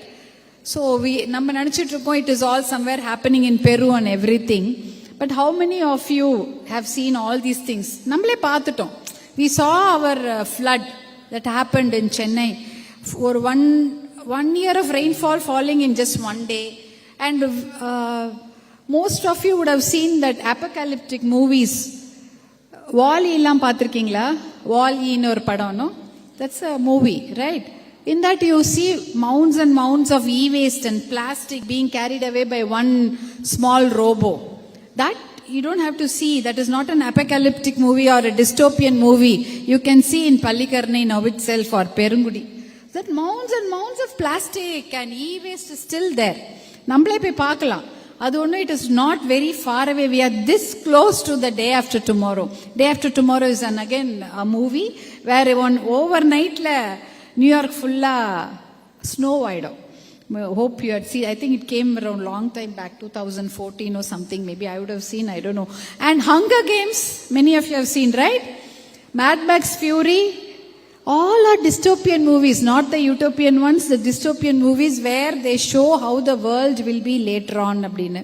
Because I don't want our children to be in that world where there is no water, there is no food, or there is no crop. அந்த மாதிரி ஒரு பரிதாபமான உலகத்துல நம்ம குழந்தைங்களை விட்டுட்டு போக கூடாதுன்றதுக்காக தான் இந்த மாதிரி கான்ஃபரன்ஸ்ல ஆர்கனைஸ் பண்ணிட்டு இருக்கோம். உங்களை பசியில உட்கார வச்சு உங்களுக்கு மத்தியானம் சாப்பாடு கொடுக்காம உங்களை கொடுமைப்படுத்துறது எங்க நோக்கம் இல்ல. இது எதுக்கு சொல்லணும்னா, நீங்க லைப்ரரி போனா கூட இவ்வளவு கத்துக்க முடியாதுன்றதை நான் அப்பயே சொன்னேன். ஏன்னா 10 புக்கு படிக்கிறதா ஒரு 10 ஸ்பீக்கர்கிட்ட நீங்க கேட்டுறீங்க. அதனால தான் இது உங்களுக்கு ஒரு கான்ஃபரன்ஸ் பண்ணியிருக்காங்க. ஸோ அந்த டிஸ்டோப்பியன் வேர்ல்டு இருக்கு இல்லையா, அது மாதிரி ஒரு இமினன்ட் டிசாஸ்டர் காலையில் நம்ம பார்த்தோம் இந்த வீடியோவில். எப்படிலாம் மழை, வெயில், சிவியர் ட்ராட், சிவியர் ஃப்ளட்டு நம்ம சென்னையில் பார்க்க போகிறோம். இன்னும் 1 year 2 years 10 years எல்லாமே நடக்க போகுது. நம்ம வந்து இட் இஸ் முன்னாடிலாம் பீச் எவ்வளோ தள்ளி இருக்கோம். Beach use to be very far away. இந்த மயிலாப்பூர் ஏரியா, இந்த ஏரியாலலாம் ஒரு 50-60 வருஷம் முன்னாடி பயிர் பண்ணிட்டு இருந்தாங்க. எங்கள் தாத்தாலாம் சொல்லுவாங்க, சென்னைக்கு வந்தாங்கன்னா இங்கே பயிர் இருக்குமா. இப்போ வந்து அது வீடாயிடுச்சு. பரவாயில்ல, காலேஜ் தான் இருக்கு, ரொம்ப நல்லது தான். பட் ஸ்டில் பயிர் பண்ணுறதுக்கு இடம் வேணும். We have to have some place where we can do some farming and have our food. So last டைம்க்கும் இப்பயும் கிட்டத்தட்ட ஒரு எவ்வளோ ஏக்கர் ஃபார்மிங் லேண்ட் குறைஞ்சிருச்சு. 42 lakh acres of farming land has come down. 48%லேருந்து 36% ஆயிடுச்சு. ஏன்னா அந்த இடத்துல வந்து ஒன்று ஏதாவது ஒரு வீடு வந்துட்டு இருக்கோம், இல்லைன்னா ஒரு ஃபேக்டரி வந்துட்டு இருக்கோம், இல்லை ஒரு சிப்காட் வந்துட்டு இருக்கோம், ஏதோ ஒன்று வந்துட்டு இருக்கோம். அதனால பயிர் பண்ற இடம் குறைஞ்சிருச்சு அப்படின்றாங்க. ஸோ இதெல்லாம் வந்து நிறைய விஷயம் நடக்கும்போது சாப்பாடு இல்லாம கஷ்டப்படுவோமோ அப்படின்ற ஒரு ஃபியூச்சர் இருக்கு. இந்த food crisis, water crisis is going to bring World War III. Water crisis is definitely going to bring World War III. அதனால we have to address all these issues and prevention is better than cure. வருமுன் காப்போம். We all know that. அதுதான் நம்மளுடைய தாரக மந்திரம். Moto என்ன, வரத்துக்கு முன்னாடி பார்த்துக்கணும்னு. But now it has become too late. We are nearing the 6th mass extinction ன்னு சொல்றாங்க. அதனால prevention பத்தில இனிமேல் பேச முடியாது. cure பத்தி வேணா பேசலாம். What is the remedy? What is the solution? அதை பத்தி வேணா நம்ம இன்னைக்கு பேசலாம். அப்படின்னு பார்த்தீங்கன்னா COP28 பத்தி சொன்னார்ல, இப்ப டாக்டர் அவர் ரெஸ்பெக்டபிள் டாக்டர் ஜனகராஜன் சார் சொன்னார், COP28 has become a farce, it has become a joke. ஏன்னா I remember my husband was there in the COP28 where they were making big hue and cry about phasing out fossil fuels. They were trying, all the NGOs like us were trying to put that emphasis on phasing out of fossil fuels in the draft. பாத்தீங்கன்னா அது ரொம்ப அப்படியே dilute பண்ணிட்டாங்க. ஆனா ஒரே ஒரு silver lining என்னன்னா, அங்க வந்து துபாயில நடந்த அந்த COP28ல தான் first time women launch this concept called feminist climate justice approach அப்படின்னு ஒரு கான்செப்ட் கொண்டு வந்தாங்க. அந்த மாதிரி கான்செப்ட் முன்னாடி கிடையாது. நீங்க தெரிஞ்சு வச்சீங்களா தெரியாம வச்சீங்களா தெரியல, but you had the foresight. This conference இப்பதான் முடிஞ்சது டிசம்பர்ல. ஃபெமினிஸ்ட் கிளைமேட் ஜஸ்டிஸ் அப்ரோச்னு ஒரு பேப்பரே கொண்டு வந்தாங்க. This was the one silver lining in the COP28 Dubai. அதுல என்னன்னா, by 2050 climate change will push up to 158 million more women and girls into poverty. 158 million, அப்பனா ஒரு 15 கோடி பெண்களும் குழந்தைகளும் இன்னும் படு பாதாளத்துக்கு புவரா அவங்க தள்ளப்படுவாங்கன்றது சொல்றாங்க. and lead to 236 million more women into hunger. பசி கொடுமையில மகளிர் கஷ்டப்படுவாங்க. ஏன்னா எல்லார் வீட்லயும் சாப்பாடு வேணா யார கேட்போம், அம்மா டேபிள் அங்க உள்ள இட்லி இருக்கா, மாவு இருக்கா, காய் இருக்கான்னு யோசிக்கிறதே இல்லை. அம்மா டேபிள்ல சாப்பாடு வேணும், அம்மா சாப்பாடு வேணும்னு கேட்போம். அம்மாங்க எப்படியோ உருண்டு பிறண்டு எப்படி கொண்டு வந்து வைக்கிறாங்கன்னு தெரியாது, கொண்டு வந்து கொடுத்துருவாங்க. கோவிட்ல என்னாச்சு, கோவிட்ல அதிகமாக பாதிக்கப்பட்டது மகளிர் தான். வீட்டில் இருந்தாங்க, அது வேற விஷயம். பட் இருந்தாலும் சமைச்சு ஒரு வழி ஆயிட்டாங்க. அந்த மாதிரி ஒரு சிஸ்டம் தான். So climate change is creating a downward spiral for women and girls. This is the இது. So more recognition towards women's rights, women's labor, women's knowledge, redistribution of economic resources. Actually நான் இப்ப சொன்ன மாதிரி விமென்க்குன்னு resource economic freedom இருந்தாலும் அவங்க பேர்ல property rights கிடையாது. less than 1% of the world's property belong to women. So but Tamil Nadu is one state where property rights have been made equal long back. இப்பதான் இந்தியால பண்ணிருக்காங்க. But Tamil Nadu is a very progressive state where women property rights were already in place. So these are the thing. So feminist justice பத்தி பேச ஆரம்பிச்சிட்டாங்க. So we have to initiate the dialogue. So what is the next logical step by us? See, since we have not prevented anything disasters happening, now we have to go for the cure. Cureனா ரெண்டு தான் இருக்கு, mitigation and adaptation. அதை பத்தி கூட காலையில பேசினாங்க. மிட்டிகேஷன்னா மட்டுப்படுத்துதல், குறைக்கிறது. எந்த பிரச்சனை வந்தாலும் அதை ஏதாவது ஒன்று பண்ணி குறைக்கணும். So every monsoon, every summer, every winter we are going to have flood, we are going to have drought, we are going to have storm. இதெல்லாம் இருக்குன்னா, so each governments, international and national governments, state governments, corporates, schools, colleges, institutions like us, NGOs, எல்லா organization, families and individuals, we have to be prepared to face such climate change disasters. So எப்படின்னா, இப்போ இதில் வந்து ஒரு ரெண்டு solution இருக்கு. To increase the breathing space, நிறைய park எல்லாம் உருவாக்குறது. So this breathing space will create more people to go out, do physical activity. Even when you go out of the house, four walls of the house, your mind is free. Many of us will come out of depression and loneliness. We get to socialize. So mental health, physical health ku we need big spaces.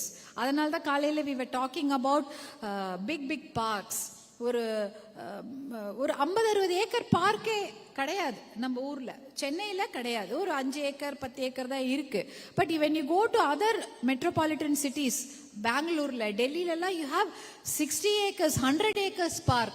அங்கெல்லாம் வந்து பாத்தீங்கன்னா எல்லாருமே walking, jogging, running, docking ஏதோ நடந்துட்டே இருக்கும். So all then lots of trees planted there will absorb all the carbon emission and at least give good oxygen to the whole city. அது ஒன்னு solution.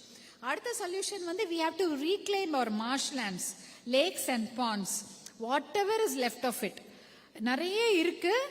மார்னிங்ல இருந்து உங்களுக்கு அதை பத்தி கொசஸ்தலையாறு, கூவமாறு, அதை பத்தி தான் எல்லாரும் பேசிட்டு இருந்தாங்க. நிறைய ஆறு இருக்கு, செடி இருக்கு. நம்ம சென்னையில வந்து we have 3 ஆறு சொல்றோம். தமிழ்நாடுலாம் அவ்வளோ ஆறு இருக்கு. ஆனா எல்லாத்தையும் நம்ம பாதுகாக்கணும். கூவா ஆத்து தண்ணியை நீங்க கிட்ட கூட போக முடியாது. ஆனா கூவா ஆத்து தண்ணியை குடிக்கலாம். எங்க தெரியுமா? இங்கேருந்து ஒரு 2 hours, 1.5 மணி நேரம் டிராவல்ல. That Kuvamara has got beautiful water where they use for farming, drinking, doing puja. அவ்வளோ நல்ல தண்ணி கூவமாறு. ஆனா அது சிட்டிக்குள்ள என்டர் ஆகும் போது அவ்வளோ குப்பையாயிடுது. ஸோ அந்த மாதிரி விஷயங்கள்லாம் we have to reclaim it. So these are the solutions. And please girls, you Google Ramsar list. நான் சொன்னேன்ல, when we having the first session I was telling you about Ramsar list. Please Google it. தமிழ்நாடுல இருந்து they have identified many places which can be classified as wetlands where we have to protect it. We were talking about biodiversity hotspot. That was my major PhD study also. I studied about that biodiversity hotspot. So அதெல்லாம் வந்து இந்தியால இருக்கு. We are the Western Ghats, Eastern Ghats is a major biodiversity hotspot. எந்த ஊர்ல இருந்து பறவை வரும், you won't know how far they fly and come and they drink our water and they procreate பண்ணிட்டு அப்புறம் போகுங்க. ஆனா இப்ப தண்ணி இல்லாதனால வர முடியல. எங்க போய் நிக்கிறதுன்னு தெரியல. அவ்வளவு பறவையும் வந்துட்டு தண்ணி இல்லாம அடிபட்டு போயிடுதுங்க. வேடந்தாங்கலா இருக்கட்டும், எல்லாமே கஷ்டமா இருக்கு. பட் இப்ப வந்து அதெல்லாம் நம்ம ப்ரொடெக்ட் பண்ணிட்டோம்னா, வெட்லேண்ட்ஸோ மார்ஷ்லேண்ட்ஸோ ப்ரொடெக்ட் பண்ணிட்டா அந்த தண்ணி அப்படியே இருக்கும். மரம் செடி கொடி இருக்குமோ பறவைகளும் வரும். அடுத்தது வந்து பாத்தீங்கன்னா அந்த மிட்டிகேஷன் பத்தி இப்ப சொன்ன. அடாப்டேஷன் என்ன பண்ண போறோம்? how are we going to தகவமைக்கிறது? நம்ம எப்படி அதை கத்துக்கிறதுனா, இப்ப what did COVID teach us? Turmeric தண்ணி குடிச்சோம், நம்மளோட இம்யூனிட்டி பவரை ஏத்திக்கிற மாதிரி இதையும் நம்ம பண்ணிக்கணும். we have to be resilient, we have to increase our immune power. ஏதோ ஒன்று பண்ணி நம்ம இம்யூன் பவரை ஏத்திக்கணும். அடுத்து vulnerability, பலவீனத்தை குறைச்சிக்கிறது. how vulnerable we are. அதை வந்து மழை வெள்ளம் எது வந்தாலும் நம்ம தாக்கு பிடிக்கிறதுக்கு பலவீனத்தை குறைச்சிக்கணும். and we have to reduce our dependency on the fossil fuels, அந்த புதை படிவ மண்ணு கீழே இருக்கிற எரிபொருள், that is only called fossil fuel. அந்த டிபெண்டன்சியை குறைச்சிட்டு we have to switch to renewable energy. Renewable energy na wind energy, solar energy, இதெல்லாம் தான் renewable energy. And Tamil Nadu, we are very proud that we contribute to 4 parts. One part of the renewable energy comes from the state of Tamil Nadu. இந்தியாவில் கொண்டு போகிறது we are on par with Sweden and இந்த மாதிரி கண்ட்ரீஸோட இருக்கோம். ஏன்னா we are producing that much good wind energy. காற்றாலை பார்த்துருப்பீங்கல்ல ட்ரெயினில் போகும்போது அந்த ஃபேன் விண்மில்லாம் இருக்கும் இல்லையா, அதெல்லாம் வந்து தமிழ்நாடு தான் ஒரு பெரிய ஸ்டேட். ஸோ நம்ம வந்து ரெனியூபிள் எனர்ஜி சஃபிஷியன்சி, இத்தினோண்டு கரண்ட்ல ஒரு பல்ப் இல்லை 10 பல்ப் எரிய வைக்கணும், அதெல்லாம் நம்ம கற்றுக்கணும். So these are the many things we have to do. mitigation, adaptation, அதை பற்றிலாம் நீங்கள் தெரிஞ்சுக்கோங்க. So this is my message to you. Everything from morning you have been learning, and I'm so happy that you all stayed here for this much time and இவ்வளோ lectures எல்லாம் கேட்டதுக்கு. And once again I thank Dr. Sasita for inviting us and including us in your prestigious conference. And I'm so proud to be here. I was a very good student in Stella Marris College. Back bencherum kadiyadu, front bencherum kadiyadu, nadul na ukandirpen. எல்லா நேரமும் லைப்ரரியில் இருக்கேன்னு சொல்ல முடியாது. But this college has taught me so many things to face the world. நல்லா படிக்கணும், லேர்னிங்காக தான் வந்தேன். ஃபர்ஸ்ட் ரேங்க் வாங்குறதுக்காகவோ கோல்டு மெடல் வாங்குறதுக்கு வரல. I wanted to learn something. அதனால தான் இங்கே வந்து நான் படித்தேன். So learn something every day. This will really help you. Today was hopefully a fruitful day for all of you. And thanks on behalf of Pasumai Thaayagam NGO for for giving us this opportunity to address you, such beautiful, energetic young crowd. And God bless you all. Hope you all have a great future. Hope we give you a great world to you. Thank you.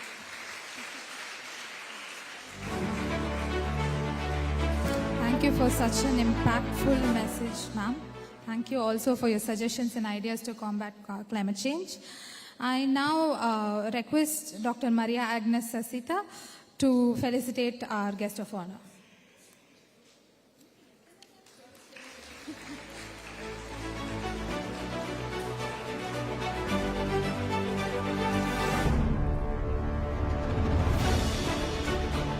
With all the precious knowledge we have gained through today's session, I thank the Almighty for enabling us to hold such an event.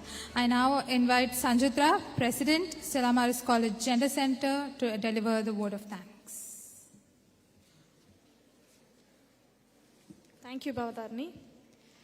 Distinguished guests, faculty members and fellow students, as we gather here today, I, Sanjutra, President of SMC Gender Center, stand before you with a profound sense of appreciation and gratitude.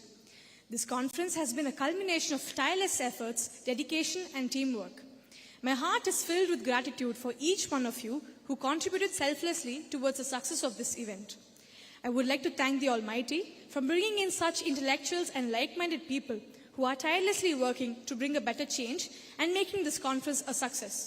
I would like to express my sincere thanks to our esteemed chief guest of valedictory session, Ms. Supriya Sahu IAS.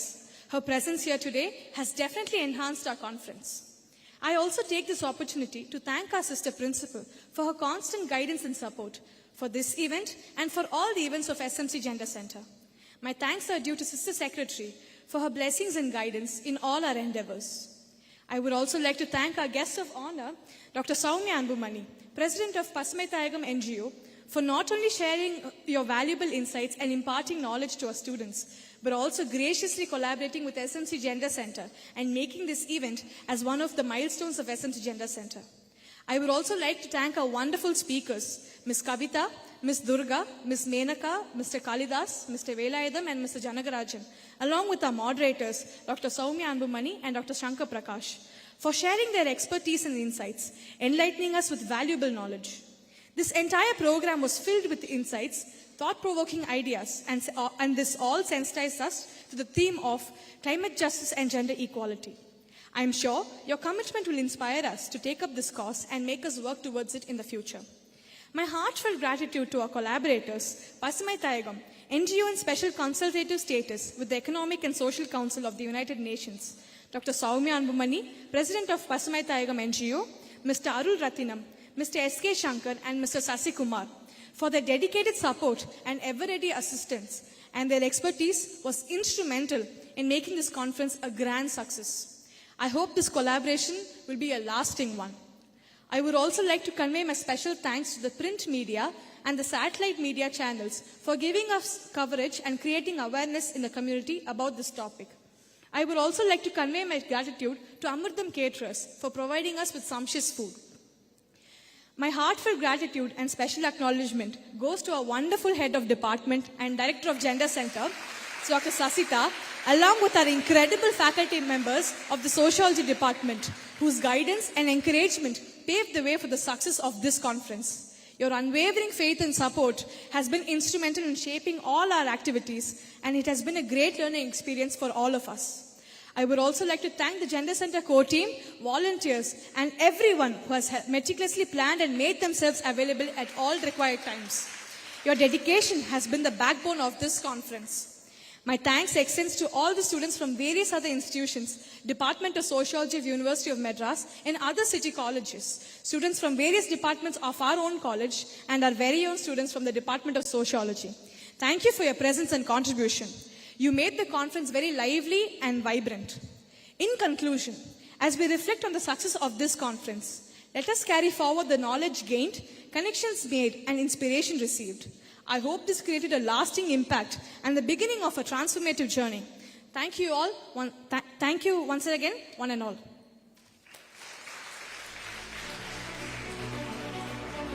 May I now request each of you to rise for the college song, followed by the national anthem.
जनगणमन अधिनायक जय हे भारत भाग्य विधाता पंजाब सिंध गुजरात मराठा द्राविड उत्कल गंगा विंध्य हिमाचल यमुना गंगा उच्चल जलधि तरंगा तव शुभ नामे जागे तव शुभ आशीष मांगे गाहे तव जय गाथा जन गण मंगलदायक जय हे भारत भाग्य विधाता जय हे जय हे जय हे जय जय जय जय हे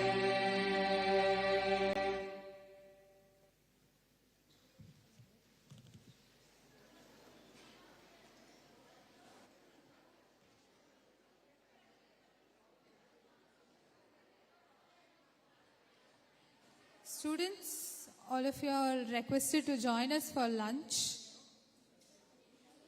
near the main canteen.